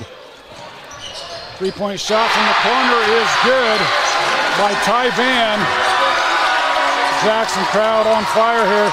You know, these bench players come in, a lot of times they don't get to score a lot, so you do feel good when they score. Hopefully Lander can get a few points here from their bench as well. You also like to see the starters cheering on the backups. Yep, Brooklyn John turnaround shot is good. John with the turnaround jumper for the Tigers. 1:15 to go here, 64-41. Again, Lander fighting tough in this one. It's going to be a little short. Turning into a JV game effectively. Larson's with the ball. Long three-point shot. Oh, I thought that might go in. Rebound comes down to Ward. Another shot is good by Aaron Larson. Again, the crowd on their feet. Well, he looks comfortable out there. He may be about 5'2", but he looks plenty comfy shooting that three. And jump ball. Possession arrow is going to stay Lander Tiger basketball with 44 seconds to go in this contest. All this is valuable experience for players on both sides. It's a positive that Lander can take out, get some significant playing time for the other side of their bench. Inbounds comes down to Hollingshead, and he drains the three. That was a Reggie Miller looking three there. Perfect step back, nice spin on the ball. That was pretty. That's Lander's quarterback on the football team, but nice shot there. And some of these players, again, like you said, that can only help with confidence. Jackson crowd wanting their players to shoot these threes. Now it's fun for a different reason for them, but now 15 seconds left, and looks like Jackson will try to hold for the last shot. Larson brothers out front, 10 seconds. Passes, now the ball is stolen by Finn McFadden. Back to long three-point shot is going to fall short by Porter Plaisted. And that's going to be the end of this game. A tough game for the Lander Tigers as they ran into a tall team that just could not get over that height. They fought to the end, but they're going to come up short in this one, 67-44. I really like the effort. I like what, especially playing out of your class from 3A to 4A, and what little time you had to prepare, if really any, for this Tuesday evening game. I like what Lander showed. It just wasn't going to happen against this Jackson team. That size in transition, and man, they are locked and loaded for the rest of their season. I'm not sure what their schedule looks like before they get to their own postseason at the end of the month, but that is a good-looking 4A basketball team that just beat Lander there. There's no shame in losing to that Jackson team. No, indeed. In that second half, I have looks like Jackson outscored Lander by just 1 point in the second half. So even though Jackson emptied their bench, I know Coach Mullins, from talking to him, that he will find a positive, in the midst of a game like this. And that's got to be something you can look at and say, hey, we were down, we kept fighting.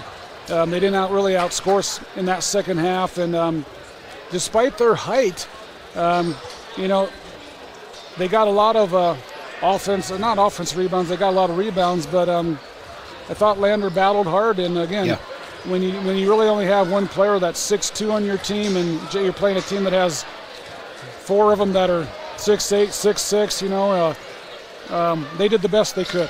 Well, the size is one thing, and you're going to have to overcome that, but the transition game that Jackson has, they have 3-4 guys that can shoot the ball from anywhere, and you're not used to seeing that in 3A, 4A Wyoming high school basketball, of guys who are that comfortable. You really see that at the college level of shooting from anywhere with that kind of a size. So I think it's a great point that you try to obviously find some positives, and there were plenty of them for Lander, but it's a 4-quarter game, and it just got away from them late in the first half, and then they kept tempo with Jackson in the second half, as you mentioned, in the scoring, but the lead had already been established. So I think the message is something along the lines of, that right there is where we want to be, and we've got from here to there, this is all the work that we have to do. But hang on to this game in your minds. You younger kids especially, hang on to this game. Remember what it's like to play a team like that. That's the only way we're going to eventually become a team like that. Yeah, exactly. Great point there. And, I thought it was interesting, too, that there's a couple of Jackson players that in the first half hurt Lander pretty good. Andrew Hanna, he had 9 points in the first half. He didn't score in that second half. and he was getting those rebounds. He was getting the putbacks. I think Lander did a great job of guarding him in the second half. But Mason Borchardt, he lit it up in the first half. He had 18 points in the first half. He finishes the game with 22. Seb Bruner, who led Jackson all season, ended up with 14, so he was basically just about his average. Gavin Keelan, he had a couple of threes for Jackson in the first half, and then he could not hit a three after that. I don't know how many shots he took, but just was not on, which is probably a good thing, too, for Lander, because if he would have been on, it could have been even a tougher spread.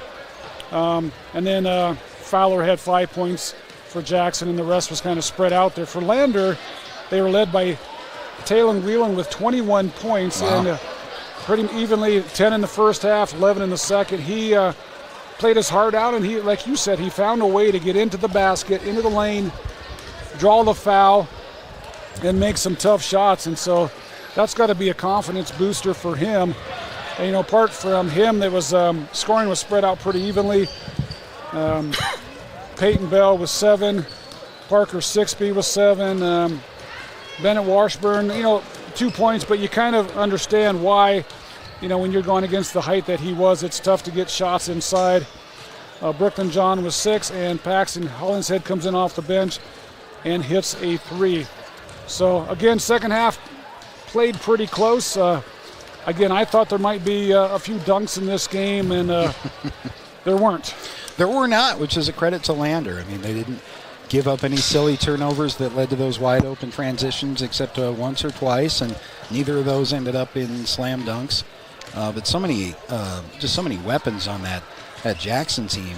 And to use a baseball analogy, they've got basically all 5 of their starters are like 5-tool guys. You've got size, you've got shooting from anywhere on the floor, you've got rebounding, and it's usually you'll see a guy, 2, maybe 3, who have that kind of skill set and contribute to the team. And if you can neutralize them, you may have a shot. I think the whole starting lineup for Jackson had size, had speed, and can shoot from basically anywhere on the floor. And I just don't know what you do about that. I mean, you go out and you have a game plan, and you certainly try to execute it, but that's a real scary team. Jackson's just top to bottom. I didn't see them early in the year. I know they took care of Riverton pretty handily. The boys team over there having kind of an off year. But, man, they have found something up here in Jackson, and just about the right time for them before regionals. Yeah, if you look at Lander's schedule, I mean, who have we played that has really any height? Most of the teams we've played, we've had, I think, Pinedale had Gosar. I think he was 6'2". There's been a few teams maybe, but no team that's had this kind of height overall.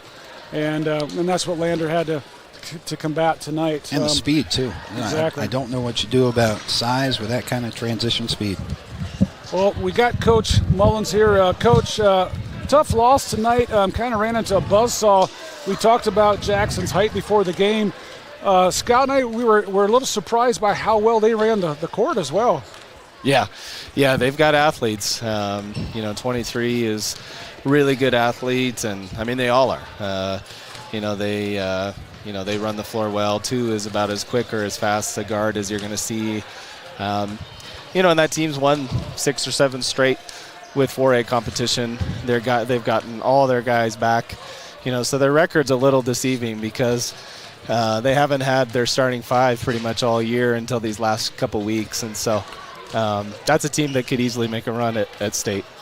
Yeah, I don't think we have seen a team this year with anything close to this height. We were trying to think of any of the games that you've played if you had anybody that had any height, really. Yeah, maybe. I mean, Lovell has the 1'6'5" kid, but other than that, I'm trying to think too. East big kid wasn't there. Star Valley wasn't. I mean, no, not this big. Or fast, and they've got it going on right now. They're playing really well. I think they just beat Kelly Walsh by 25 last weekend. So, we had our hands full, but I'm super, super proud of the guys for just continuing to compete, and we didn't back down. I mean, we had 47 twos, and we attacked the rim. We just didn't make them, and sometimes that's going to happen. Yeah, well, you could tell some of the shots were altered due to their height. But, yeah, Talon Whelan, I mean, consistent. To me, he's the player of the game for Lander and losing effort. But still, 10 points in the first half, 11 in the second. He didn't back down. He fought hard. And again, which is indicative of your teams. They fight hard. They don't give up, but they're scrappy. It's kind of like you, if I can use an analogy, getting beat up by a bully and you just never back down. You may take a few punches, but your team never quits. And second half, Lander's only outscored by 1 point. Yeah, and it could have easily gone the other way. I mean, they kind of shell-shocked us there at the end of the second half. We had some defensive miscues, and and then we just stopped making shots like we had in the first quarter. So you take away the second quarter, we're down 2. If we play even in that second quarter. So there's a lot of good things that you can take away from this. The thing I told the team is, it's an opportunity to learn and get better, probably better than a practice would at this time of year. So, we had our chances. It was going to be a tough task coming in here and competing with this team, but, for 3 quarters we did that. Do you think there was any letdown after the Pinedale game as far as energy goes? I mean, that was a tough battle on Saturday. I was expecting that, honestly, and I don't think so. We came in and I think our first 5 possessions we attacked the rim, or we had a wide open 3, and then got some stops down here on the defensive end as well, and then we started making some. And no, I didn't see a droop or a letdown or taking anything for granted. We just had a really tough second quarter, and so it's good to get that one out of the way, honestly, because what I was worried about is if you don't have a game, you have Warland and you have a false sense of confidence. We know that we have to continue to get better and better every single day, and this is another example of that. Could we have been better? Yeah, but man, we competed really, really hard. Well, in the fourth quarter, you outscored Jackson. You're within 1 point after 1. And again, like I said, your team, they competed the full game. A tough loss, but I like what you say. You can always find positive things in a loss and things to work on, and that's where your team's going to grow and get better. So thanks for coming up. Good luck on Friday at Worland. We'll see you there, and we'll let you get over to these other guys. And thanks again, Coach. Sounds good. Drive safe. Lander's going to come up again short in this one, 67-44. But like Coach said, a lot of positives you can still take out of this. One thing I think we've said this about Lander, that the record isn't indicative of how good they can play at times. And I didn't realize this coach had said that Jackson, they haven't played with their starters, I guess, most of the year. They've had players in and out. That explains it. And because, they were 9-8, I think. Mm-hmm. Coming into this game, they're going to be 10-8. But now that they have that unit, 5 in a row, 6 in a row now, that Jackson has won. So yeah, they're going to be a team to watch going to state. It'll be fun to see how they do in that tournament. I'm assuming they're going to make it to state. They have a deep run potential, I think, from what we saw tonight. Granted, they're playing down to 3A Lander, but Lander just about as confident, playing just about as good a basketball as they've played all year, and it just wasn't enough. And I like what Coach said too, Matt, about turning losses into productive things and learning. And there are games, mentioned it with the girls game a couple of weeks ago, there are games that you lose down the stretch that you feel like you should have done better in, or that you feel like you maybe should have won, or certainly made it close, that end up really helping you in the postseason. Sometimes you need that fire and that chip on your shoulder. So hopefully that's what Lander takes away from this one to Warland on Friday. Sounds good, Scott. So I think we probably would both agree, Taylon Whelan, player of the game. Amazing game, yeah. And this is another thing, before we get off the air here, that I really was surprised at how well Lander, they were able to attack the basket. They just couldn't get some of those shots to fall. It would have been interesting to see, had some of those shots fallen, putting a little bit of pressure on Jackson, how they would have handled that. But they didn't back down. This team does not back down from that competition, and that's going to pay off down the road. That's a good point. Lander left a lot of points inside on shots that just didn't fall. I mean, both the boys and the girls had kind of a rough start shooting-wise to the night. And here in the boys' game, Jackson was able to just run away with it at the end of the first half. And even to that point, Lander did a good job of keeping pace in the second in scoring. So, yeah, I think there, if you put on the film of this game, and I'm not sure they will with a turnaround like that from Tuesday to Friday, but there are 15, 20 possessions that Lander had that you could throw up as good examples of exactly how you should run this offense. And probably another 15, 20 possessions where, that ball goes 2 inches one way or the other, and they're potentially in single digits into the fourth quarter. So basketball's that kind of a game. I mean, it's not going to fall for you every night. I liked what we heard from Coach Powell. It's less true in this boys game, but what he said about the start of the girls game and how you could hear a pin drop in here at 4:30 in the afternoon, that is a different atmosphere. And playing on the road, that's part of it. But that reminds me a lot of sometimes in a tournament, you'll have to play a 9 a.m. or 10 a.m. game. It's kind of that weird feeling to it. Less so in the boys game. But, the girls got it done here tonight, and that Lander boys team just ran up against, I think for once, you really can say that's a better basketball team, and they're going to be tough to beat on any given night, but still a lot of positives to be taken away for the Tigers. Yeah, for sure. Well, Scott, I think that's pretty much all I have for tonight. Thanks again. Yeah, thank you. I think we're going to wrap this up and call it good. Go find a bite to eat somewhere here in Jackson and get ourselves home. Yeah, I wish I could spend the night in at a nice hotel here in town. I looked at it. Find a hot tub. That was a mistake. I shouldn't have looked at it, but no, it's a beautiful community. The drive wasn't even that bad, but we got shortchanged on the tee times. We couldn't see any of the mountains driving out because of the cloud cover and the snow that was moving through. But of the drives that we do have to make across our beautiful state, this is not one of my least favorites. This is one of my favorite drives. Even in February, we got lucky with the weather, too. So a nice night for the Tiger ladies, and both teams are going to try and come back on Friday. Sounds good. Well, let's call it good then. For Scott Fuller, this is Matt Myers on the County 10 Sports Network. We're going to call this an evening. So thanks for listening and watching. Take care, and we'll see you on Friday night.